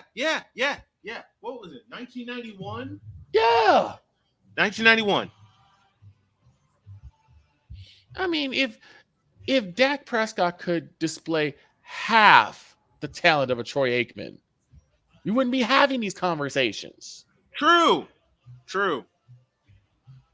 If Tony Pollard had half the talent of an Emmitt Smith, we wouldn't be having this conversation. Right. CeeDee Lamb, who has done extremely well. CeeDee Lamb is really good. But if he had more of that playmaker, Michael Irvin type of flair, we would not be having ability. We would not saying it. And ability. We wouldn't be having this type of conversations. Can I get a witness? And maybe they can't have the same talent, but there was one thing that those three gentlemen that I spoke of, they have that this team does not. And then it's something that I'll talk about in the next segment. Heart. Yeah. More so, manhood. Uh-huh. Because I have not seen that from this Cowboy set yet. Grab yourself by the you-know-whats and play like you mean it. When you guys went out there in week 5 and looked like dejected little girls, and they came out and played like dejected little girls. Yep. That was when I said, our season is over. And they talked a whole lot of mess to me. Oh, yeah. They talked a whole lot of mess. The Moronic Republic, not you, not Dietz, not King Dog, or Ben. I had Ben on the show leading up to week 5. Mm-hmm. And I remember. He flat said, I'm afraid. How could you not be? You saw how amazingly well they played up to week 5. Right. And then we come off, we steamroll the first 2 teams, sorry, Wise. We lose to Arizona. Mm-hmm. We steamroll in week 4. We come back and we play like donkeys.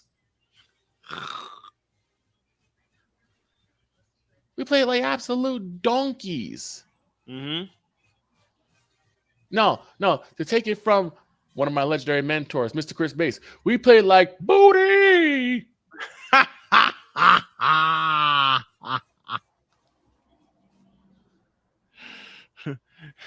Booty.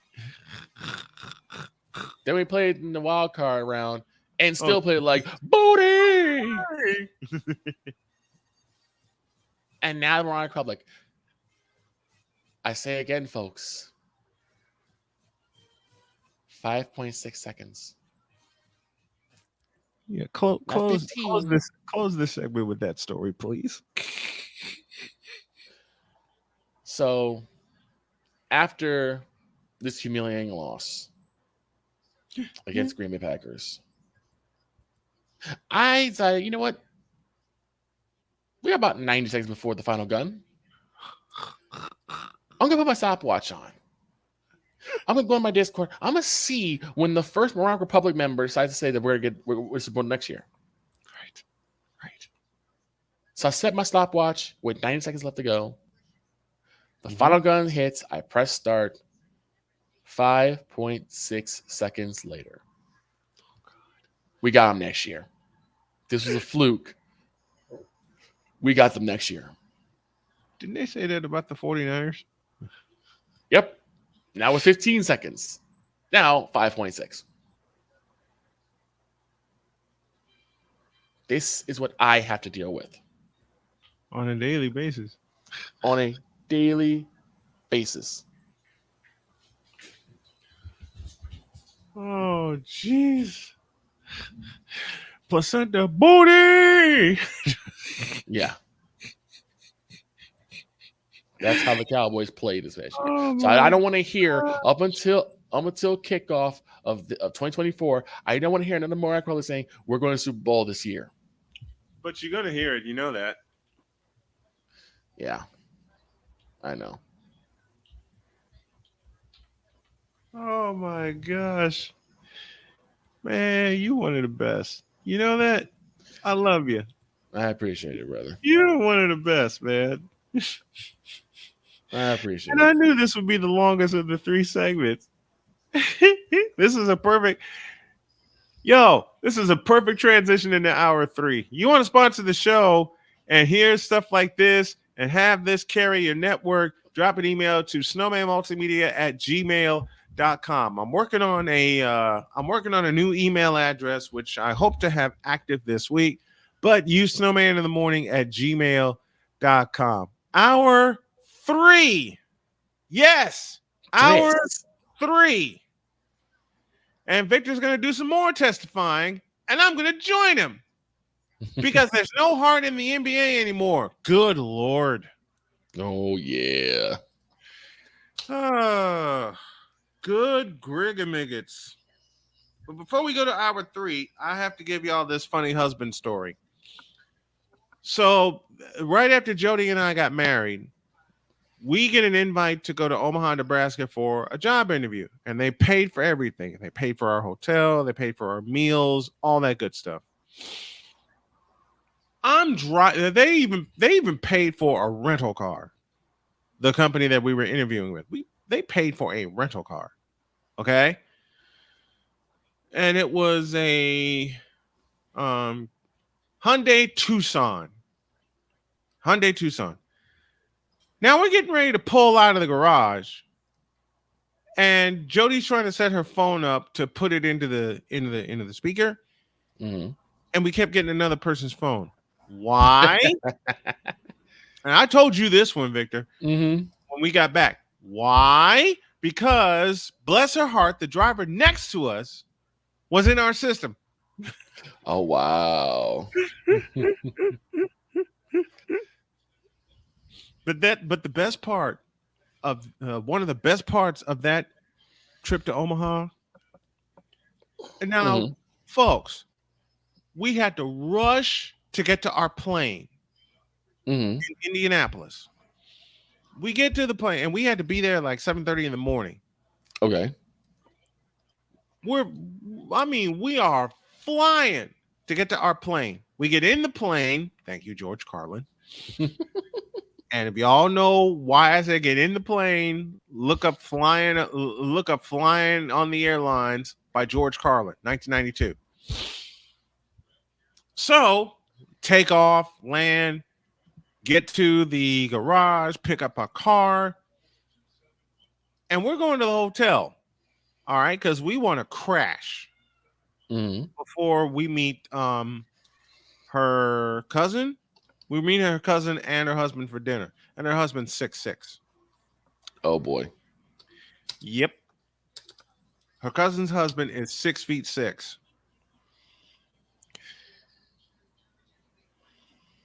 we're driving to the hotel and we drive by this place, this restaurant, as a matter of fact.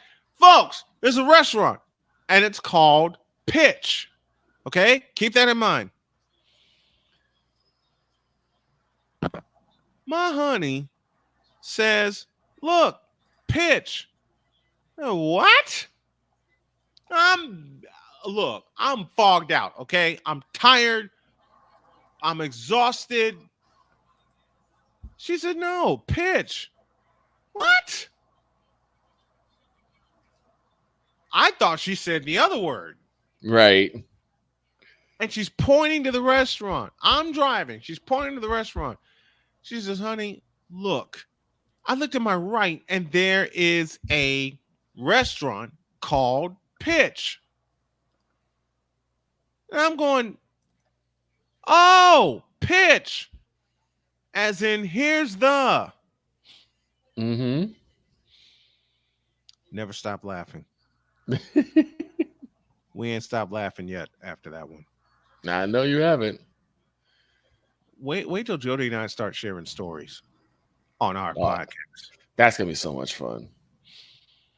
Now, and I believe that you guys' podcast is one that needs to happen. You know what Jody said to me when I presented the idea to her? She immediately said, if we do a podcast, it's going to be an award winner. Oh, yeah, I agree. Because now 2 of my family members, my daughters, are going to do a podcast together, and I'm going to produce that. Cheyenne's going to do one called Pull Yourself Together, and we take the first episode of that when she gets back from vacation. Okay. I'm going to produce that. And I told Cheyenne, I said, baby girl, I can't be in the same room.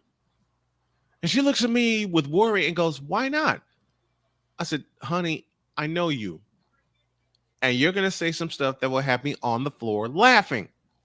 Yep. Hi, Pumpkin. And she's like, hold on a second, folks. I got you, Pumpkin. Hey, everybody. Not going out? All right. My kitten. Hey! Okay, there we go. But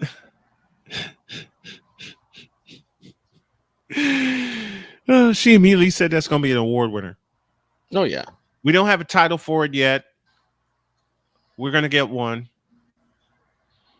It's probably going to be Tall Man and The Adventures of Tall Man and Dr. K. Mm-hmm. And the bad part, and the crazy part is, Victor and I are going to do a podcast. And I think we decided on launching this summer. Yeah, we did. We decided on launching this summer. Oh, dear God. And they say men can't work together. 58 after the hour, 2 minutes before hour 3. Victor's got one more segment. Then he's going to ride shotgun with me for the remainder of the show. Our executive producer is Cole Johnson. Our associate producer is the super producer himself, Shane Lake.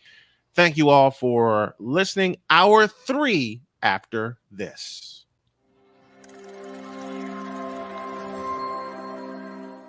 Hey, Eagles fan. Join my man Cool McCain and a host of others as they break down every single game, every single week in an objective manner, and also from a fan's perspective as well. Remember, this cast feels just like you. Nobody likes you. And you don't care. Fly, Eagles, fly. Eagles Elite Podcast. Every Wednesday at 8:30 p.m. Eastern on YouTube and other podcast outlets.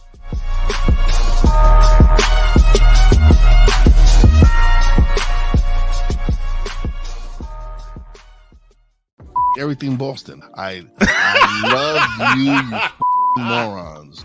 You kids from the block. New Edition. Dear whatever the law firm is. Sincerely, the U.S. Supreme Court. Ben Affleck. Matt Damon. Go yourself again, Jason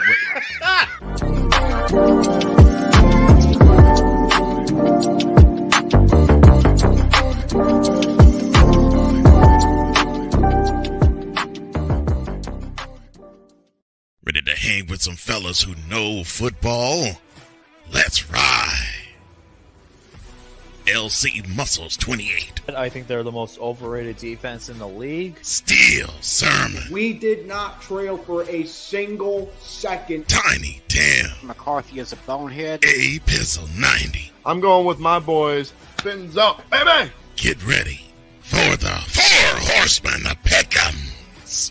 Every Wednesday night at 10 p.m. Eastern, 9 p.m. Central on YouTube.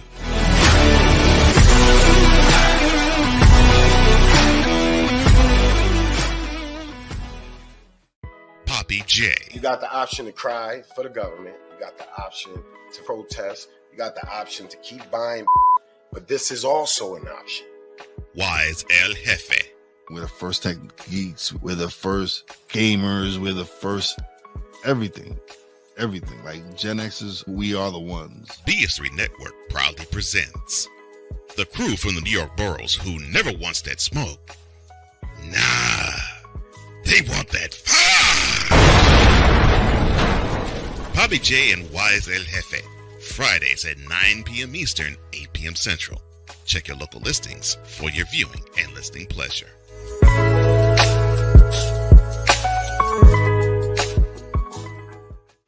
Mister, how do you operate this Twitter thing or this Instagram thing or whatever the heck?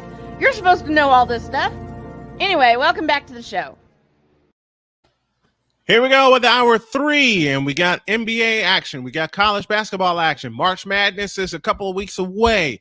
The tournament, and if y'all want to go see the Final Four in either Cleveland for the women or Phoenix, Arizona for the men, let old Snowman help you with the power of SeatGeek. With just a few taps on your phone, you can find the best seats for all of your entertainment. Download the app, pick the seat you want at your selected event, and most importantly, use the code Snowman Multimedia for $20 off of your first purchase. For those of you watching on YouTube, the link will be in the description below, beginning today and with every broadcast therein. That's only with the power of SeatGeek, where fans can fan.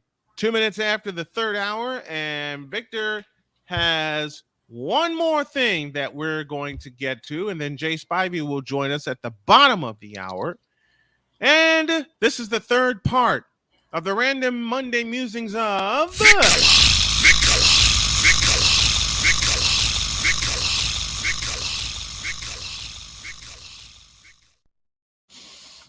Off we go with hour 3, and Victor wants to talk about what? The lack of manhood, the lack of heart, the lack of pride. Did you say pride? I'll say it straight out. The lack of balls. And hold on a minute. There's something I need to find for that. Keep going. Mm-hmm. Keep going. In today's NBA. Now, I guess modern fans will tell you to stop it. Get some help. Me, I don't think that way. I never have, and I never will. Well, I'm not telling you to stop it. I'm telling you to keep going. And if you know what, I'll describe the NBA this way, Mr. Johnson. Trays.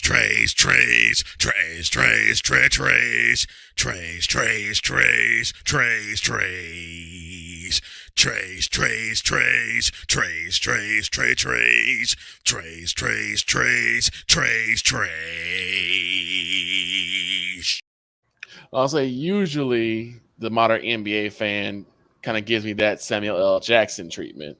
So you know exactly what I'm talking about. Samuel L. Mm-hmm. I love you. I love you for this. Samuel L. When he said, I don't remember asking you a thing. Exactly. Now I gotta tell this story.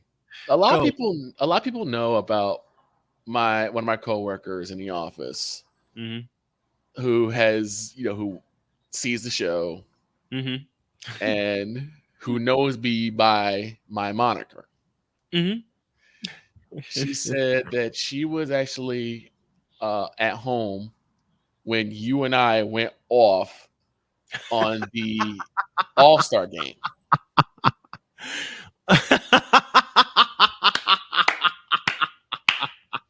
she and her husband having breakfast. Yes. And then we start going in on the All-Star game. And she said her husband raised the glass and she had to dart over and see if there was alcohol in it because she wasn't quite sure.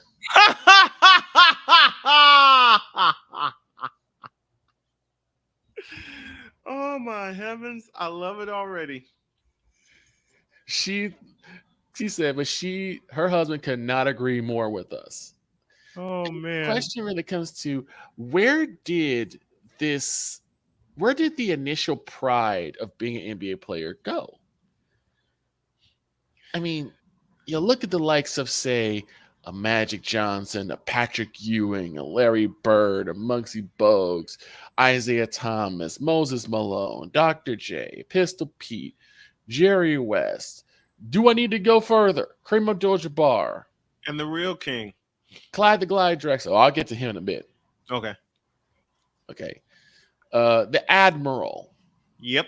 David Robinson. Dennis Rodman. Mm-hmm. Charles Barkley. Charles Barkley. Sir Charles. Yes. Karl Malone, the mailman. Sean Kemp. The glove, Gary Payton. Yep. Hakeem the Dream Olajuwon. Shout out to Mr. Cole Johnson. Out of the University of Houston, longtime Houston Rocket. Yes. And yes. Well, let's go into the Bulls.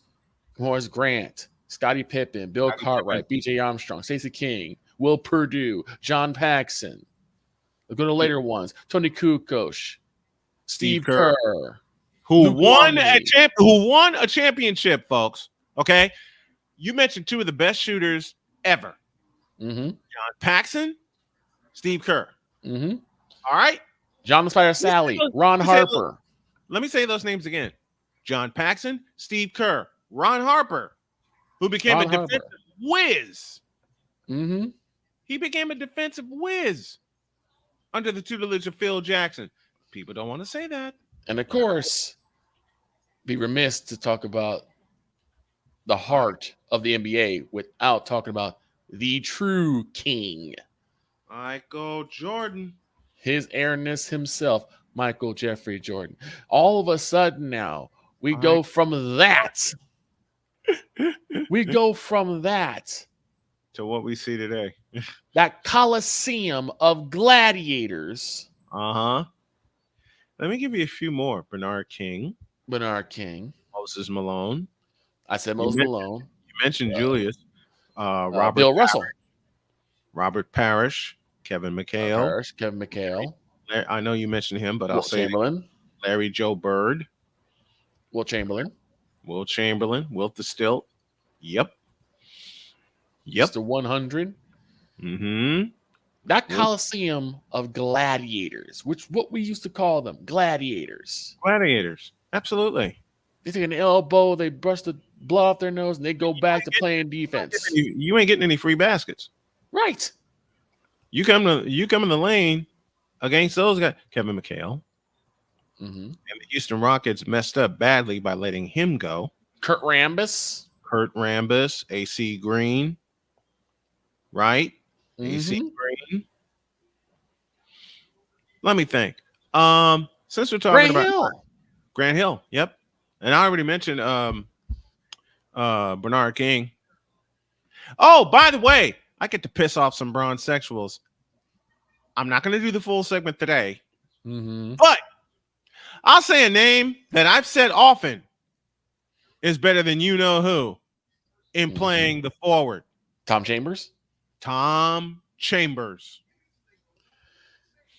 We went from that Coliseum of gladiators. Let me say that again. Tom Chambers. You understand me? We went from Tom Chambers. We went from that Coliseum of gladiators to Charmin Harden, Kyrie Irving, Kyrita Herbal Tea. Oh, thank you, Shane. Bill Laimbeer. James Buddha Edwards. Right? All of these guys. And we went from that to go. To Charmin Harden, Kyrita Herbal Tea. Trash. Joel Embiid. Sorry, JJ. He said Joel Embiid. I mean, Anthony Davis, Mr. Glass. Mr. Glass. Thank you, Cole Johnson. And of course, Oh, I know it's not Wednesday. Oh, God. But we got to bring him up because this is pertinent to him. Mm-hmm. The so-called Kang, LeBron Raymond James. You know what? We got about 19 minutes. Screw it. In a world where partial greatness is celebrated and total greatness is shunned, there stands to be a figure on the lips of those who love him and those who hate him. The inane comparisons to Michael Jordan and Kobe Bryant continue and has existed since 2003. There is no end in sight, for the battle between those who unconditionally love and unconditionally hate him wages on. These are their stories. Welcome to the Bronzexual Confessions. It's all yours. Now, the reason why I had to bring up LeBron, because a lot of this does revolve around him. Because up until recently, I mean, that's about 5 years ago. Yes. Yes. There's been a significant lack of defense being played, not just in the regular season, but look at what we saw this past, 2 weekends ago? With the All-Star game? 200 points? Really? But then we have bronzexuals mainly, but most other modern NBA fans who will say this is the toughest era to play in the NBA. Get me out of here! That's what most of the real NBA fans are saying. I can't play the other one because it's got a swear word in it, and I promised my wife I wouldn't swear during the broadcast. But go. No, that one's totally apropos because okay, that's what a lot of real NBA fans are saying. Preach. Get me out of here. Preach. What is this crap that is now being... Wait. How do you put it? What is this foolishness? It's foolishness. It's gotten to the point where these guys don't want to play defense or their form of defense, which I will have to blame Adam Silver for because he's the one that decided to make all these new rule changes. 2014, when he became commissioner. He made all these new rule changes of what defense is. Mm-hmm. There was a guy I used to watch called Bruce Blitz. He used to talk about this all the time. God, yes. Bruce Blitz. Love you. The lack of hand checking. Mm-hmm. You can't hand check anymore. There's a lot of things that you could do defensively back in the day that you can't do now. You can't even have bad breath around another player unless it's a foul. Uh-huh. I'm not saying go all Draymond Green on people. No. We're not saying or condoning that at all. We're not. But for God's sakes, play defense. Listen, Robert Montgomery Knight said it best when they brought him back to Assembly Hall. God love you, Bobby Knight. Play defense. Act like you are a player. Yes. I mean, I watched that. I listened to your broadcast. Iowa State's latest game when Caitlin Clark breaks the record. And I'm listening to it, and I'm like, this sounds like the women of a college basketball team are playing more defense than an NBA team or a collection of NBA All-Stars. You know my next 3 words. Find the lie. Thank you. Find the lie. Find the lie. Find the lie. But you have all these people saying that this is the toughest one. Nick wrong. Oh, God. Wait. There's another legend. Dikembe Mutombo. Alonzo Mourning. Alonzo Mourning. Hell yeah. Hell yeah. Tim Hardaway. Penny Hardaway. And two of my favorite guards who are severely underrated. Mark Price, Kevin Johnson. Kevin Keep Johnson. going. Larry Johnson. LJ. Charles Oakley. The oak tree. This is the problem that we've been seeing. And Nick Wrong sat there and said those guys wouldn't be able to do anything in this era. What? You know my next 4 words, and they are as follows. Who told this lie?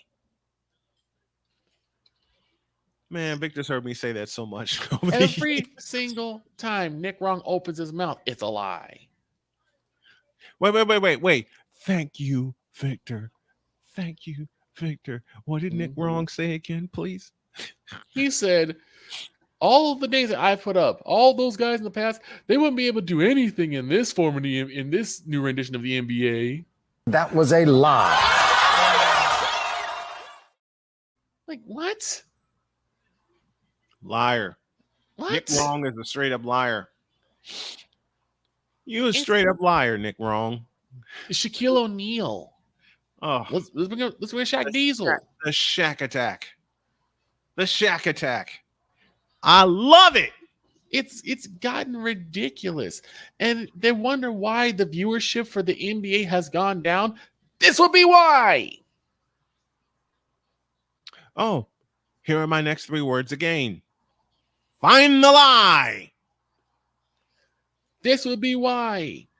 Because the old schoolers, the true NBA fans, saw the wars between Bad Boy Pistons, Chicago Bulls. 1989. The LA Lakers and the Boston Celtics. 85, 87, 84. The New York Knicks versus everybody. All of the 90s. We saw wars. We saw men go out there and battle against other men for the top of the throne. We saw 7-game series. That meant something. We saw players. Damn it. Who, whether they got hurt or whether they got sick, I'm not saying do it all the time. Right. Got to preserve your body. Got to preserve your body because that is your biggest asset. Especially your legs. But especially your legs. But the legendary performances, like say one Michael Jordan when he was dog sick with the flu. Did you say flu? Flu. Influenza. You said the flu, right? Yes. I want to be sure I heard that correct. Okay, you said flu.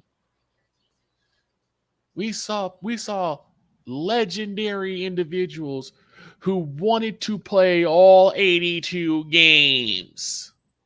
Can I get a witness?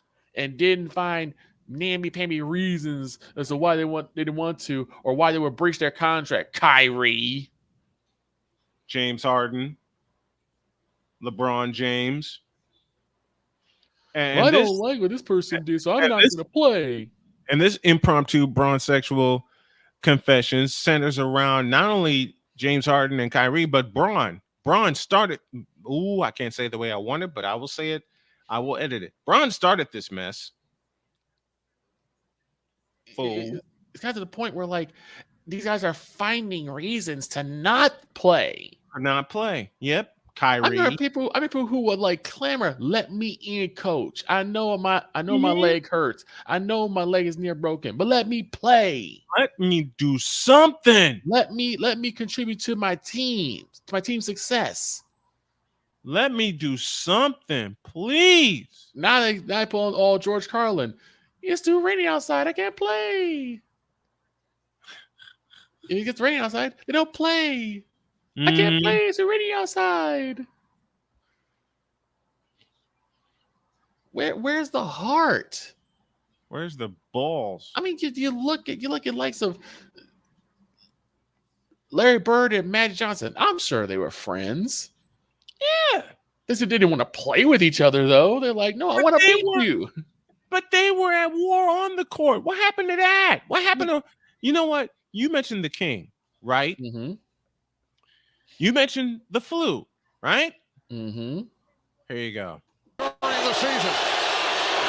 And the game is tied at 85. Marv, the Bulls have been here so many times. The huge games, year after year. The confidence, the poise, the determination, the discipline and organization down the stretch, all paying off right now with Jordan masterfully at the line.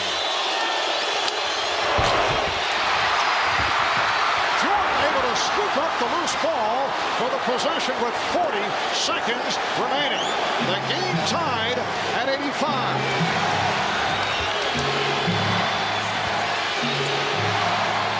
10 on the shot clock. Pippen backing Mortensen. Here's Jordan from three. Yes! Michael Jordan from straight away. He looks like he's a boxer just hanging on along the ropes, but able to hit from three. There's a reason I'm extending this. Beautiful feed. Oster tag cuts it to one. You got a foul right now. You got a foul. Karl Malone, what are you doing? We're down to 10 seconds. You got a foul. As they open the floor. Able to put it home from Jordan. What happened to that brand of, what's the word I'm looking for? Basketball.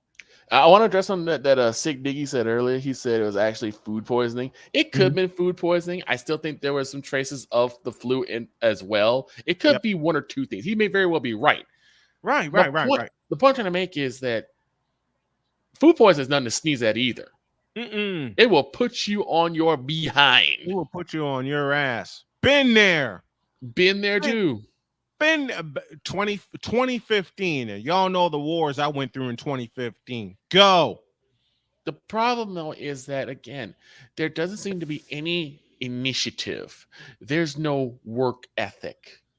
We see more of these players. Back up. Did you say work ethic? Work ethic. WORKETHIC. That's what I thought you said. We see more of these players in the club dancing and throwing dollar bills than in the gym throwing up shots. One of the masters of that, Kobe Bean Bryant. Let me put something in perspective about Kobe, right? This was the thing that made me absolutely respect him more than most players. Kobe, when his knee got hurt, around the same time, one of his children were born. Yeah. They did a documentary about him. He's holding his baby on the treadmill. Yeah. Oh, yeah. He's holding his baby while he's trying to rehab his knee to get back on the court. Yep. This man was fighting a allegation. You guys know what I'm talking about from Colorado. He was fighting to stay out of jail all the while he was still on the court. If anyone had an excuse to take a break from the court, it was him. And he didn't. R.I.P. Black Mamba. And I'm slowly developing that attitude toward doing the show and everything like that. Because as I said earlier, when I was in a pool full of tears, I nearly canceled the show today. But I said, no, let me just settle on 9 o'clock and get started. We got Jay Spivey coming in 11 minutes, 24 after the hour. Random musings of VIKALAAH with us. And I repeat a question that Victor said, and I got to get in on the fun here. Where's the heart?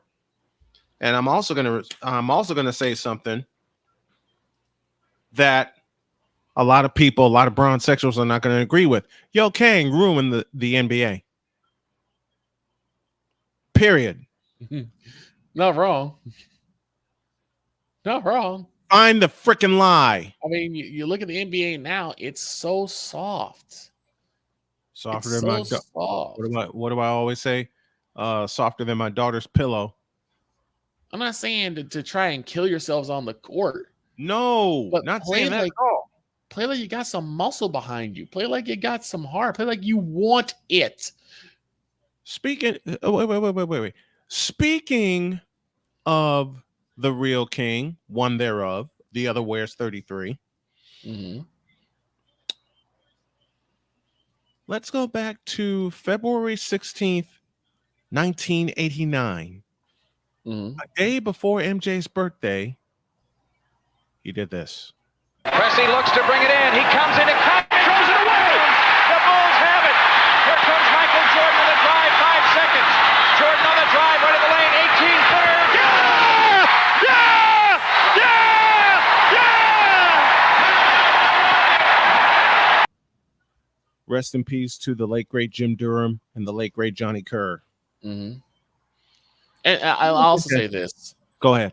There are some inklings of that toughness. And I think that's probably the word I should have used, toughness. Right.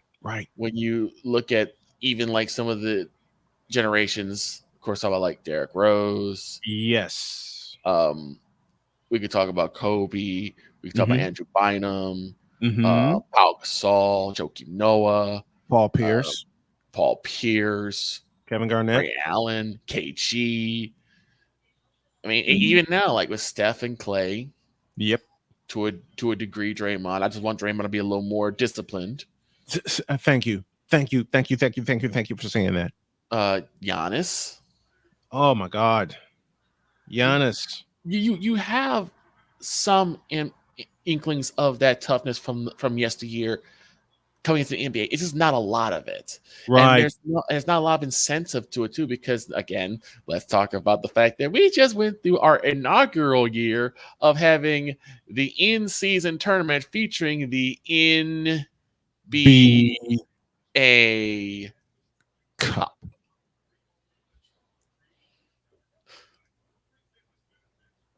Where's the incentive to actually play like you mean it?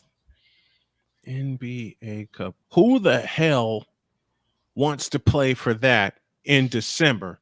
Oh, we forgot a player that's playing old school right now. Nikola Jokic, who should have won the MVP last year. And JJ, I know you're going to yell at me for this, but Nikola Jokic was a better player than Joel Embiid. Go on. Where there's no incentive to play tough because everyone gets a trophy now. Everyone gets some sort of reward. I mean, we were just talking about earlier about how, what was it, 62 games? 65 games to be eligible for an award. What about wanting to play the full season? Right. What training and holding your body to want to actually play the full season? Injuries happen. I get that. Oh, yeah. Illness happen. I get that. Absolutely. But I'm not talking about that situation. I'm talking about the individuals who will find any which reason. And the reason why I say Kyrie is because Kyrie is one of the very few players I've seen actually will find reasons to not go on the floor. Play. Yep. To not play. You know what? I'm gonna piss off some modern NBA fans. Why am I gonna piss them off? Because I'm sick and tired of hearing bronzexuals, especially after what happened this past weekend, say that he's the greatest. I'll give you 5 of the greatest right here. Roll it.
Wait, What?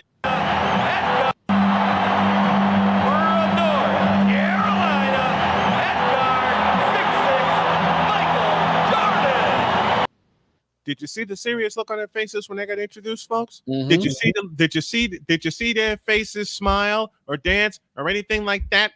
They high-fived each other when they came out. All right. You understand that?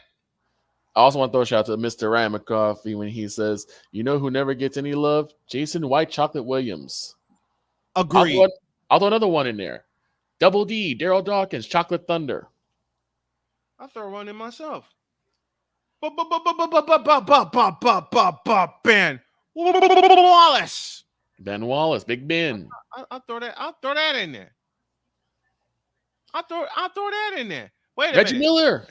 Reggie Miller. Oh God. Mr. Satellite.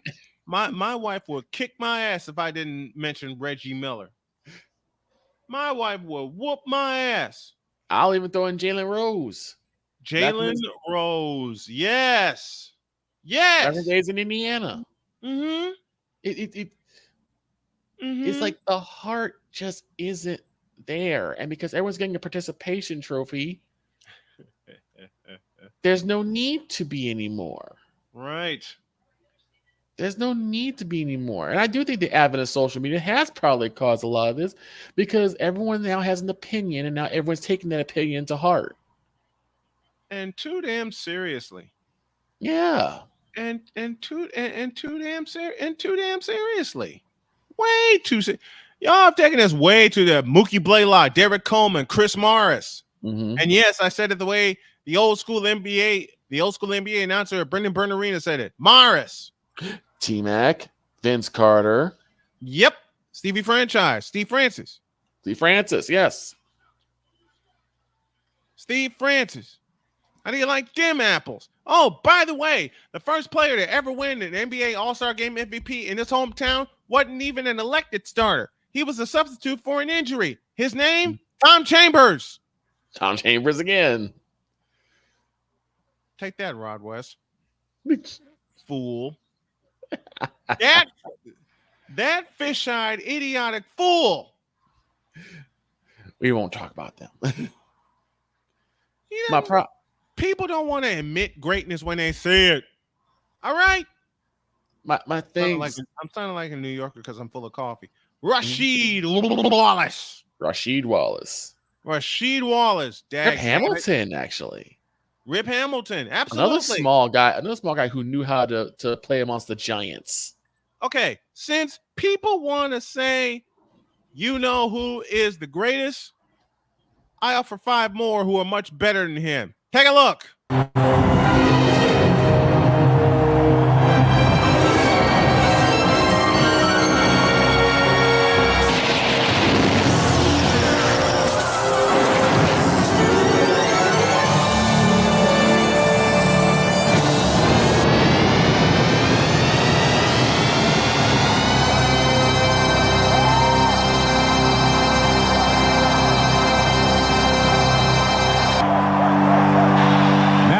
Ladies and gentlemen, get on your feet. Get up! 1996 Pacific Division champions, your Seattle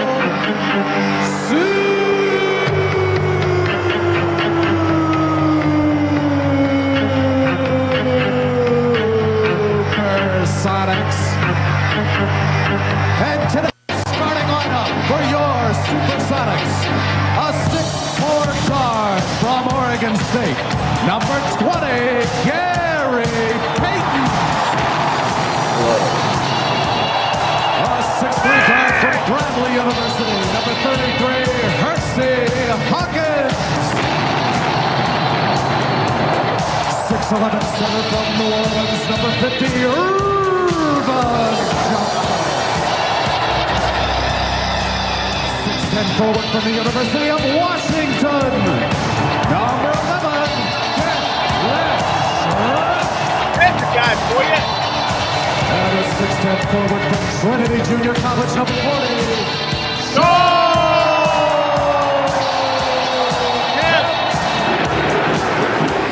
And the head coach of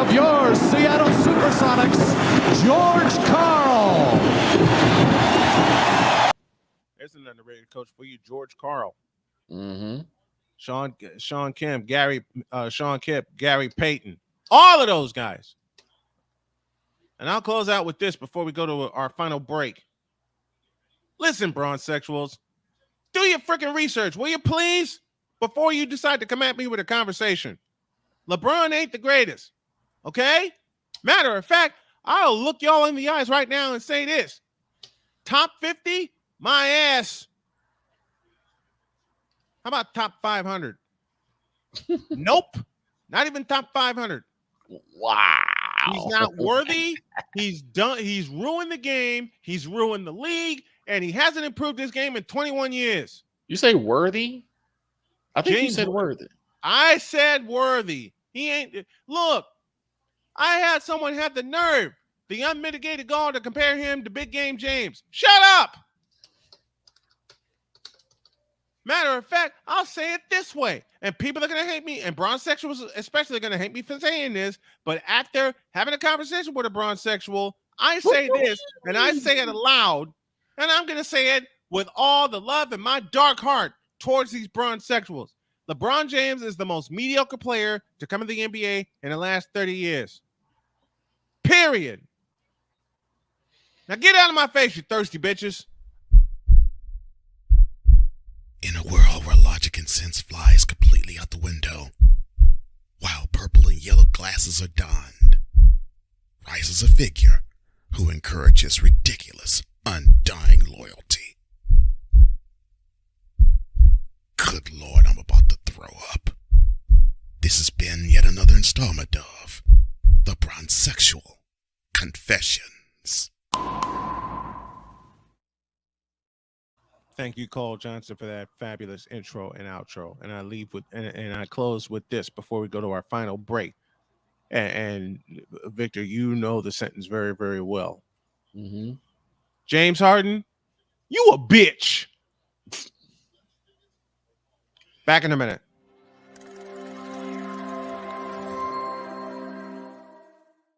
Everything Boston. I love you morons. New Kids from the Block, New Edition. Dear whatever the law firm is.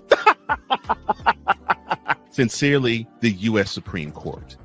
Ben Affleck, Matt Damon. Go yourself again, Jason Whitlock.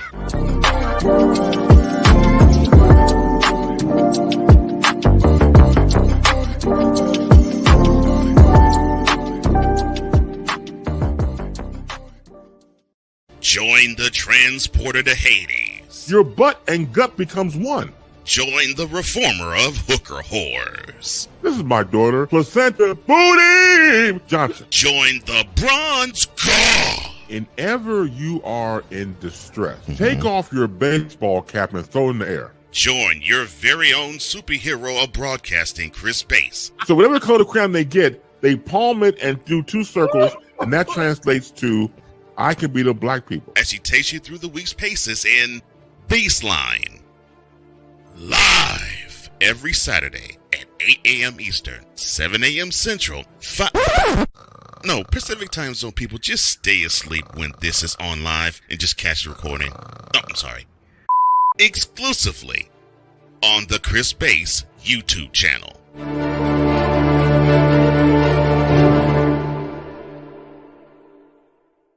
Ready to hang with some fellas who know football? Let's ride.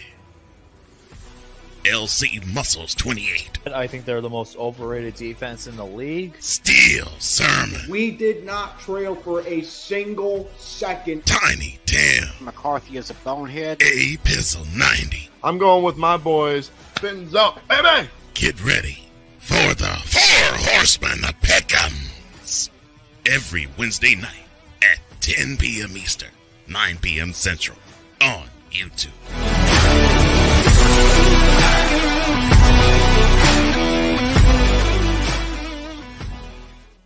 Mister, how do you operate this Twitter thing or this Instagram thing or whatever the heck? You're supposed to know all this stuff. Anyway, welcome back to the show. VIKALAAH riding shotgun for the remainder of the show. He'll also ride shotgun tomorrow. And speaking of tomorrow, the big dog Shane Lake will join me on the program. And I decided to clear a full hour with him, just like I did with Victor, because we got a lot to catch up on and talk about. You a fan of the Boston Celtics? Well, it doesn't matter which team you choose to win your games. You can support them with Fanatics, the ultimate place for gear and apparel. Log on to snowmanmultimedia.com/fanatics and shop a wide selection of officially licensed merchandise from your favorite teams and players. Visit snowmanmultimedia.com/fanatics and gear up like a true fan with Fanatics. Officially licensed everything. Speaking of Fanatics, let's go to the Fanatics feedback zone. Big Dog Shane Lake said, hey, I'm a Boston fan. Come on now. Yeah, I know that. And I can't wait to have you on tomorrow. I really, really appreciate it. He says that's straight up hate with my conversation about Joel Embiid, and it's a very uncomfortable conversation that JJ and I had yesterday. I love you too, brother. I mean it. I mean it. I mean it. I mean it. I mean it. Mark Jackson dancing and gyrating after getting a foul called him or making a key basket against Philadelphia in 1989. Dirk Nowitzki, that fadeaway, one-handed, one-legged shot. Can't do nothing against that. Can't do nothing against the skyhook or Michael's fadeaway either. 41 after the hour. One more piece of business, and we're going to have even more fun. Let's go to North Carolina.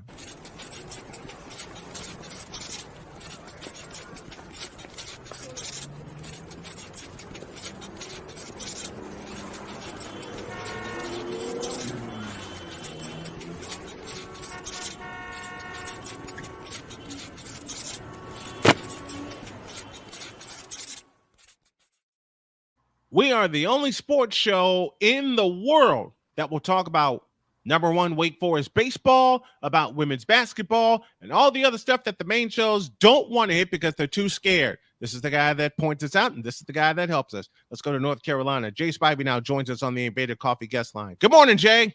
Good morning, sir. How are you? I'm doing good, man. How are you? Doing all right. Okay, where do we begin? I know where we begin. Caitlin Clark. Who? Never heard of her before. Let me explain that. Let me explain that inside joke. There's a certain person that Jay and I both hate. I'm sorry, that's a strong word. Oh no. Yeah. I know. But I gotta set it up. Jay and I were texting back and forth when Caitlin Clark set the record, being the all-time NCAA scorer in any division, and we pointed out a few people in North Carolina that won't have the nuts to talk about her. And I said, we will. We talk women's basketball all the time here. So well, I mean, honestly, I just truly don't get the hate that these people's. Now, I'm not even talking about just him. I have a real good friend who will not watch her at all and just blast her. And he said she's not even setting a record. I was like, I don't even care about the record's irrelevant to me. Look what she's done for college basketball. Look what she's done for pop culture. Look what she's done for women's sports. Look what she's done for little girls, little boys. Who cares? Yep, absolutely. And to me, you know, we all love men's college basketball. I'm sure we'll all get down to it in a couple weeks when they get to the tournament. But to me, this season has been extremely boring. Caitlin Clark has made this a rather boring men's season into something fun because it's must-see TV. I have planned my entire schedule around watching her play. Same. I don't care what network it is. I plan my entire schedule not only to watch her play, but to do alternative play-by-play for it, which is what I'm going to do for the Women's Big Ten tournament. For those who don't have access to BTN or to Peacock, I'm going to get it. I'm going to get it, and I'm going to broadcast it. So let me bring up a point that JJ and I talked about, and Jay, you and I talked about. Why won't the people who do alternative play-by-play, and I know you've seen a bunch of them on the internet, why won't they acknowledge that this is the future, and why won't they cover women's basketball? Talk to me. Well, look, I mean, at least the last 2 years, I mean, we're really going back to UConn. I mean, how popular they were, and all those really good UConn teams. Yep. Them, you got South Carolina, we got LSU, we got I mean, team after team after team. We got Caitlin Clark now. I mean, I don't think Iowa's going to win a national championship. I don't think the surrounding parts around her are good enough to win. But, right. But still, I mean, I saw a story today where Iowa games have broken 6 different networks' TV ratings. Yep. 6. 6 of them. Yep. 6 of them. So what would you want to have them on? And you know it's killing ESPN that they can't show Big Ten games because of the new contract. So, but you know they're going to, as soon as the tournament starts, they're going to show every Iowa game by itself. You just watch. On all the networks. Every game because ESPN owns women's and listen, the entire tournament, ESPN holds the exclusive rights to the women's national tournament. But it's going to kill them that they can't show the Big Ten tournament, as you said, Jay, because of the new contract. Watch this: Angel Reese, Caitlin Clark, a couple of others. I can't remember the young lady from South Carolina, but South Carolina alone, they're going to show every single game on every single on the ESPN family of networks. And if they don't, they're going to miss out on a whole bunch of money. Well, you know, normally what they do, especially the first weekend, they'll show all the games together. Yes. There's no way they're going to do that with Iowa. No way. No, they're not. They're not going to put 4 games on at the same time. There's no way. Not a chance. Not a chance. And the crazy part about it is, Jay, they have the exclusive rights. And as you and I have talked about, Victor, you too, and many others, they're going to screw it up. Again. Oh yeah. They're going to screw it up. They're going to overthink it. They're going to mess it up. You know why? You know why they're going to screw it up? It's something I had to learn when I was building my network. Too many hands in the pie. Too many networks at once. Well, that's what they did yesterday. Oh my! Just to be part of it, they had game day there yesterday. They couldn't show the game because it was on Fox. Right. But they were there for game day. They were there for game day. Why don't ESPN get a piece of the pie when it comes to women's Big Ten basketball? I got to ask you that. Well, they don't have the rights to it. It's done. It's on Fox, CBS, Peacock, NBC, and FS1 for the foreseeable future. And I mean, that Big Ten contract they just signed last. Well, I guess it was fall before last. Right. Is, I believe, the most lucrative contract in college sports history. Yep. And ESPN opted to go with the SEC rather than the Big Ten. Oops. And that hurt them. Them. It's going to be all right with football, but it's going to kill them. It's going to kill them for now. It's going to kill them with hoops. I mean, and then the other thing is they can't show don't forget they can't show Big Ten football either. Right. I mean, it's all about with CBS and with ESPN. It's all about the SEC, and the Big Ten's kind of left out in the cold with football. And they can't. It's been for this for a while. They hadn't even show the Michigan-Ohio State game the last couple of years. Oh my gosh. Oh my gosh. And I believe is it Ohio State playing Texas this year? I believe or Michigan playing Texas this year. I forgot. One of those two. No, whenever it's at the Big Ten side, ESPN won't be able to show it. Nope. Right. Nope. They will not. They will not. Jay Spivey joining us here on the program. We got a myriad of stuff that we're talking about, and let's pay some homage to, and I hate saying this because I loved watching him, the late Chris Mortensen. Oh, my goodness. That hurt me because I remember when he came aboard ESPN in 1991, and he was every bit a professional, and from a distance, every bit as a friend to all of us. Well, you know, as you all know, I'm a sports reporter, and I don't proclaim to be anywhere near to the level he is. Right. But he's got war after award after award after award. When he was with mostly with the Atlanta Journal-Constitution, but he was with the National, which was the sports only section. Then his local paper in California. Yeah. But you know, I know he'd been sick, and frankly, because of all the chemo he had and everything else, he looked just so much older than he really was. but he kept working through it, and you can't help but praise the guy for doing that. But it killed me yesterday. I mean, no pun intended, yesterday to see that he died because of how much he meant to so many people. And I beg you, I'm not the biggest Adam Schefter fan, other than I know he works his tail off. If you get a chance, just pay attention to the obituary he had on SportsCenter last night that he did for him. It's incredible. It really is well done. And Adam Schefter put a lot of effort into it too. Yeah. I want to touch on something. One other thing is, like I said, he's a sports star, and in many ways he's a trailblazer because so many sports reporters now are on the TV side, lending their expertise to whatever sport they cover. Yeah, and because of the downfall of print journalism, unfortunately, which has killed me as well. And back then in the early 90s, nobody even thought about having a journalist on TV. No one wanted to think about it. In many ways, I mean, he was pre Michael Wilbon and Tony Kornheiser on PTI because, I mean, there's no need to underestimate what they've done for sports journalism and TV in general as well. Right. I mean, PTI has changed TV. It has.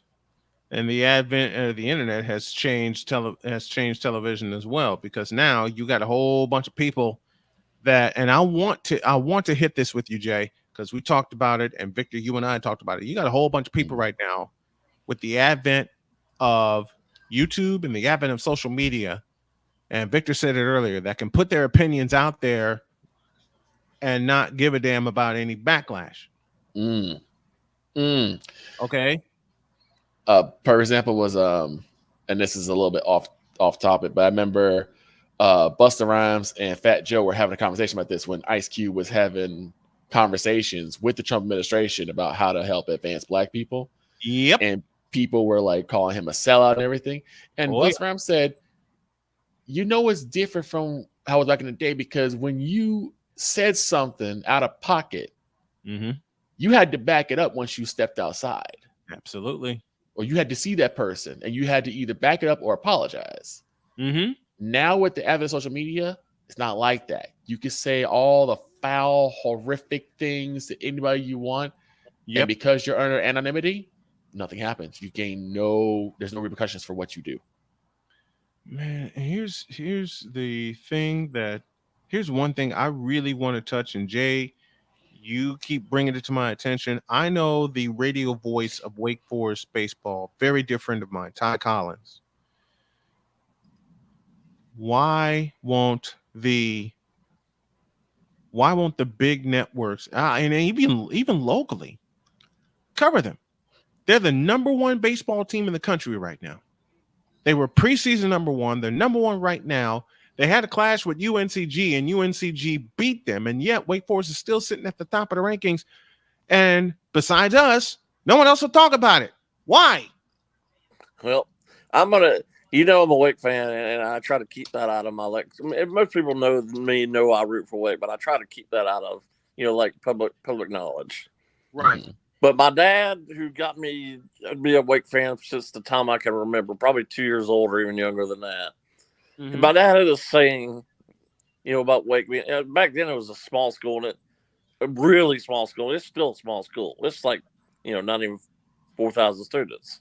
And my dad had this saying, little old Wake Forest, and he would call them Loaf.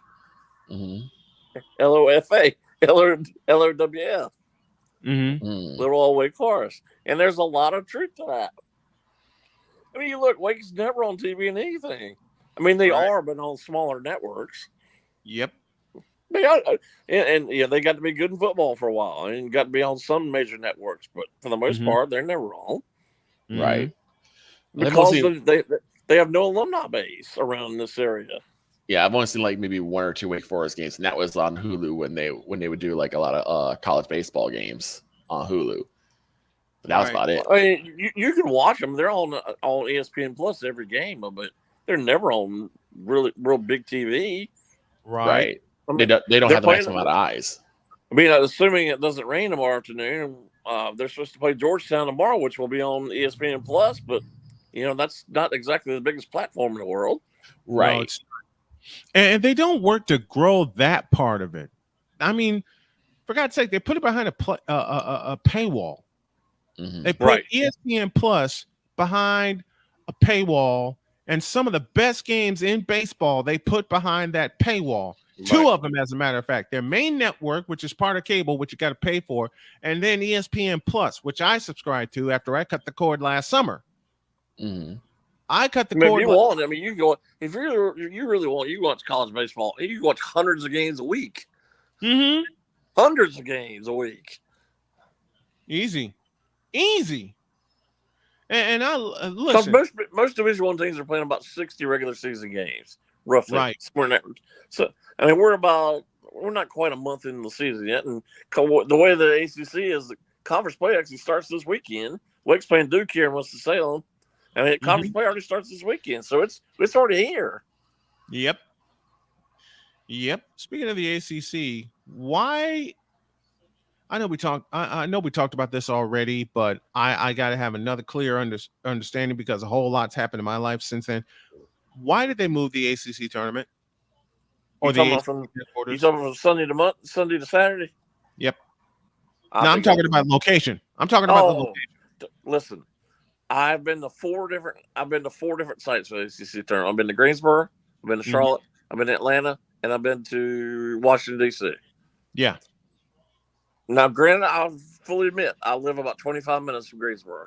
Right. So it's an easy drive. Mm-hmm.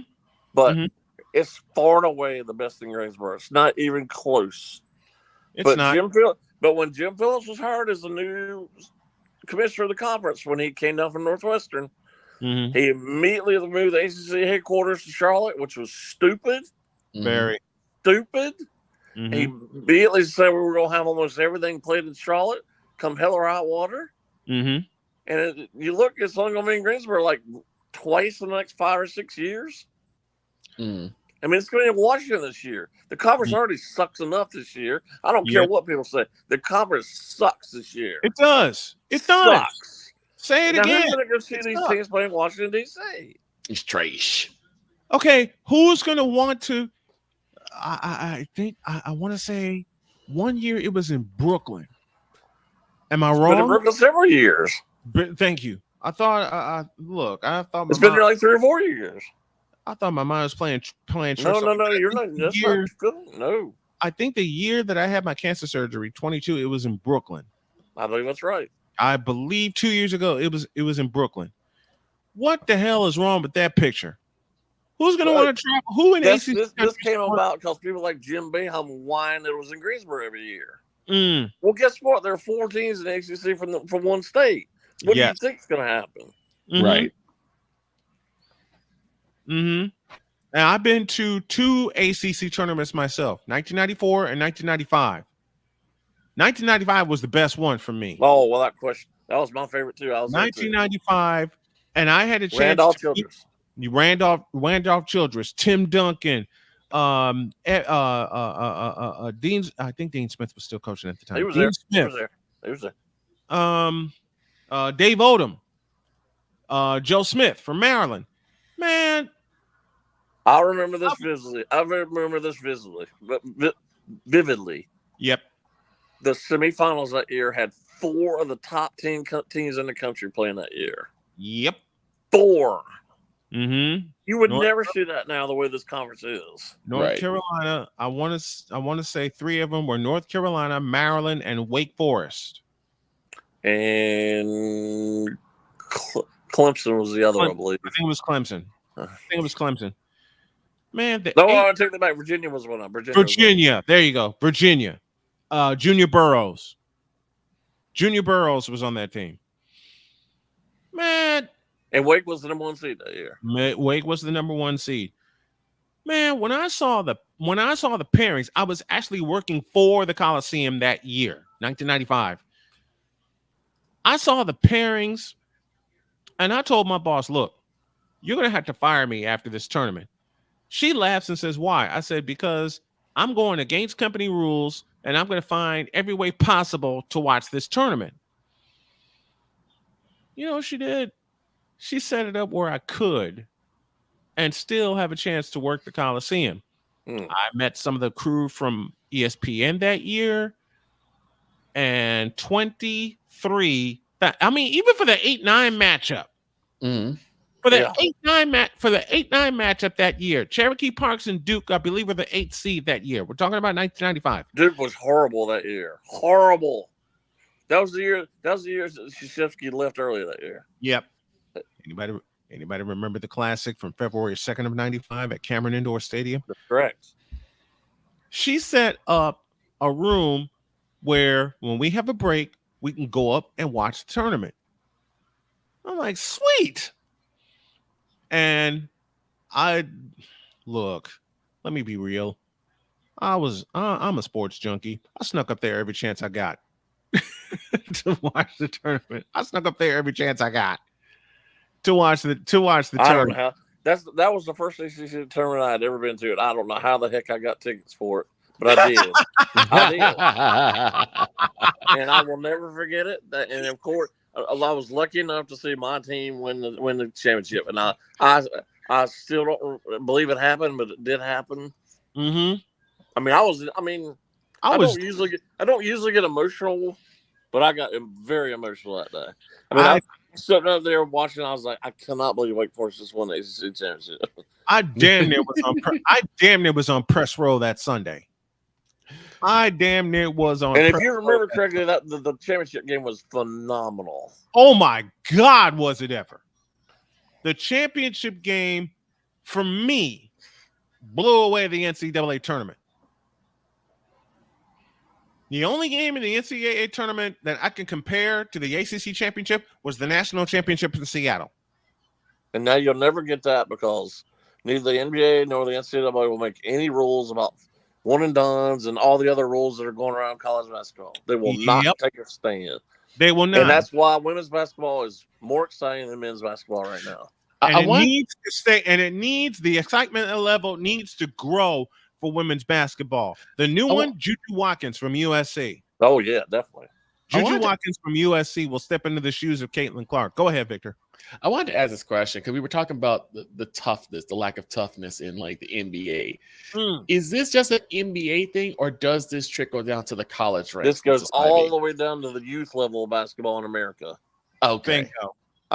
Snowman, you'll back me up on this. How many times have I mentioned how much better European basketball is than American basketball right now? At least in terms of fundamentals. Man, you said it on my show when we first got together. Most of the best players in the NBA right now are European. Absolutely. You've said that on my show since we first got together. When I used to do my show from Durham, North Carolina, at the Starbucks in Durham, and I would have you with me, and I have a crowd around me, and you said the best players in the NBA right now are European. Do you know how many people bristled at me for that statement?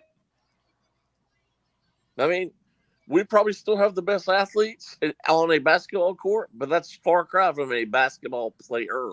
Dear God, yes. One more thing before we get out of here. We got a couple minutes left. And I am going to lob this up there for Jay. And I know he's going to hit this knuckleball out of the park. Why don't people that you and I both know, and Victor, you're in this as well, want us to talk about baseball on the air? Why? I thought you were going to talk about the Cam Newton brawl last week. Oh my God! I was wondering if someone's going to bring that up. I digress. It's Cam Newton. Who cares? Well, here's the thing. At least that man showed he's strong. At least he can back behind stuff because, like, the fact that he took out, what was it, 4 or 5 people? Seven people. I'm like, but he had that hat on. That was all important. Yeah. I have a simple sentence about that. You know why I didn't cover it? It's Cam Newton. Who cares? Exactly. Scam Newton is that called. It's Cam Newton who's already pissed me off with some of his statements. Cam Newton has it on gravitation. And you already know. Look, it's Scam Newton who's already pissed me off with some of his statements, and y'all know the statements I'm talking about. Yeah, we do. All right. Why don't big time shows, and I use air quotes for big time shows, talk about baseball? It defies logic to me. A network that even covers baseball like ESPN never talks about it on their talk shows. Never. You don't even see baseball tonight anymore unless it's late at night. Never. Because to most people, they view baseball as like the boring sport. Mm-hmm. They look at every other sport as like an exciting sport, but they look at baseball as the boring sport. I love baseball. And the rule changes they made last year made the game so much faster. And so much more fun. Oh, yeah. And made a lot of strategy sessions. Definitely. They made a lot of strategy They're sessions. bringing back the stolen base finally. And Thank I God. hope we can get to the point where we see some more bunts like we used to. But I mean, I want to see more fundamental baseball. Damn it! I want to see analytics taken out of it on the field and out of the booth. God, please, you watch please. Sunday night game. Can we have that, Sunday night please? game on ESPN and all they talk about is analytics. I don't care. I want to know No what's one going cares. on the field. I never gave two you-know-whats about analytics, and I never will. I never will. All right? Analytics has ruined. ridiculous. I'm going to say a sentence to help us close out. Analytics has ruined sports. It really has. Look at the NFL. Every single well. NFL. Oh, God. It's poisoning every single well. 4th well. and 4, we're going to go for on our own 20-yard line because analytics says to. Yeah. No, you punt the ball. Take a listen to this. Do y'all know that on Monday Night Football they have a graphic now? Oh, God. Where on 4th down, you know where I'm going. Yep, I've seen it. That shows the percentage of going forward versus punting. Yep. Who cares? Who cares? That's not going to be for everybody. Exactly. That's not going to be for everybody. Every team is different. Some teams will go for it more often than they'll punt. Why would you?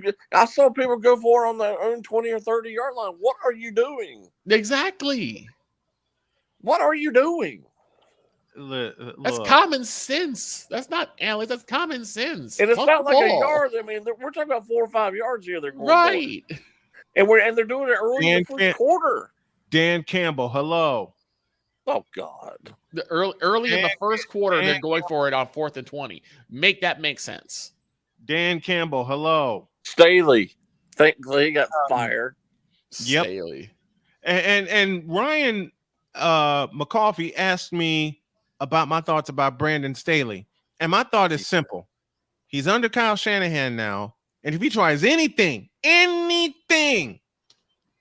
to ruin what they're building, Kyle Shanahan will put a foot in his ass and kick him out. I don't know why I hired him to begin with. I don't either. I was going to say, why? Why is he there? Well, it just seems... It just seemed to happen. I hope he keeps his mouth shut. That's all. He doesn't know how to keep his mouth shut. I was going to say that too. The press would press him in press conference, and he'd be like, "Well, I know my team better than anybody, and I'm going to keep doing things the way I want to do it." Well, how'd that work out? You got fired, dude. Exactly. Mm-hmm. You took an extremely talented team and put them in the crapper because you claim to know better than anybody else. Oh, yeah. Dear me. Jay Spivey joining us here on the program as he does every single Monday. Man, I love you. Thank you. And thank you so much for joining us every Monday and being a part of the best sports show in the world. Thank you, partner. I appreciate it. You're quite welcome. Thank you.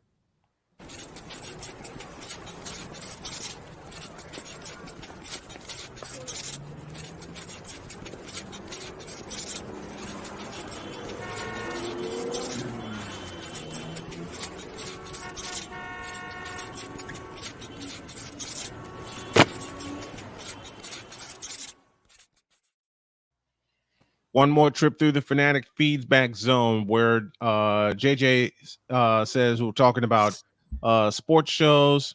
Our attention spans have changed, and it's so sad. Yes, it is, but it still takes time and still takes guts to have a show. I'll say it again. I was going to cancel this morning because I was so exhausted when I got started. When I sat in this chair, of course, I'm in a wheelchair right now temporarily, and I said, you know what? The hell with it. I'll start at 9 o'clock, and I think we're going to stay with 9 o'clock.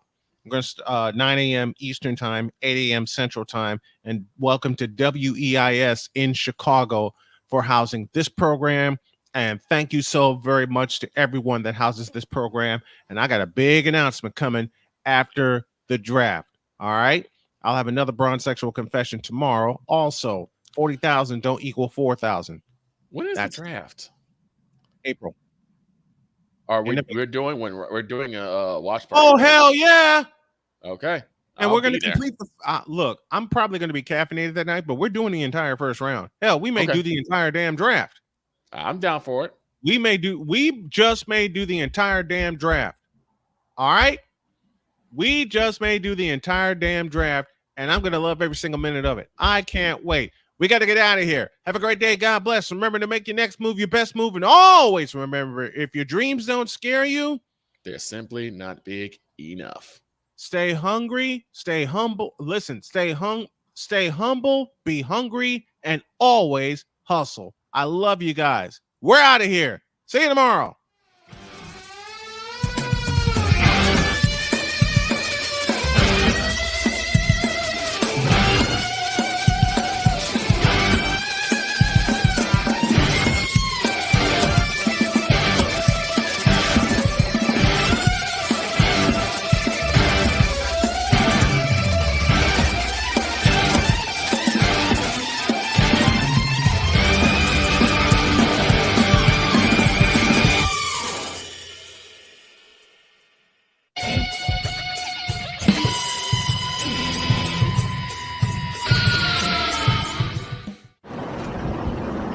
Tom Chambers versus LeBron James tomorrow in hour 3.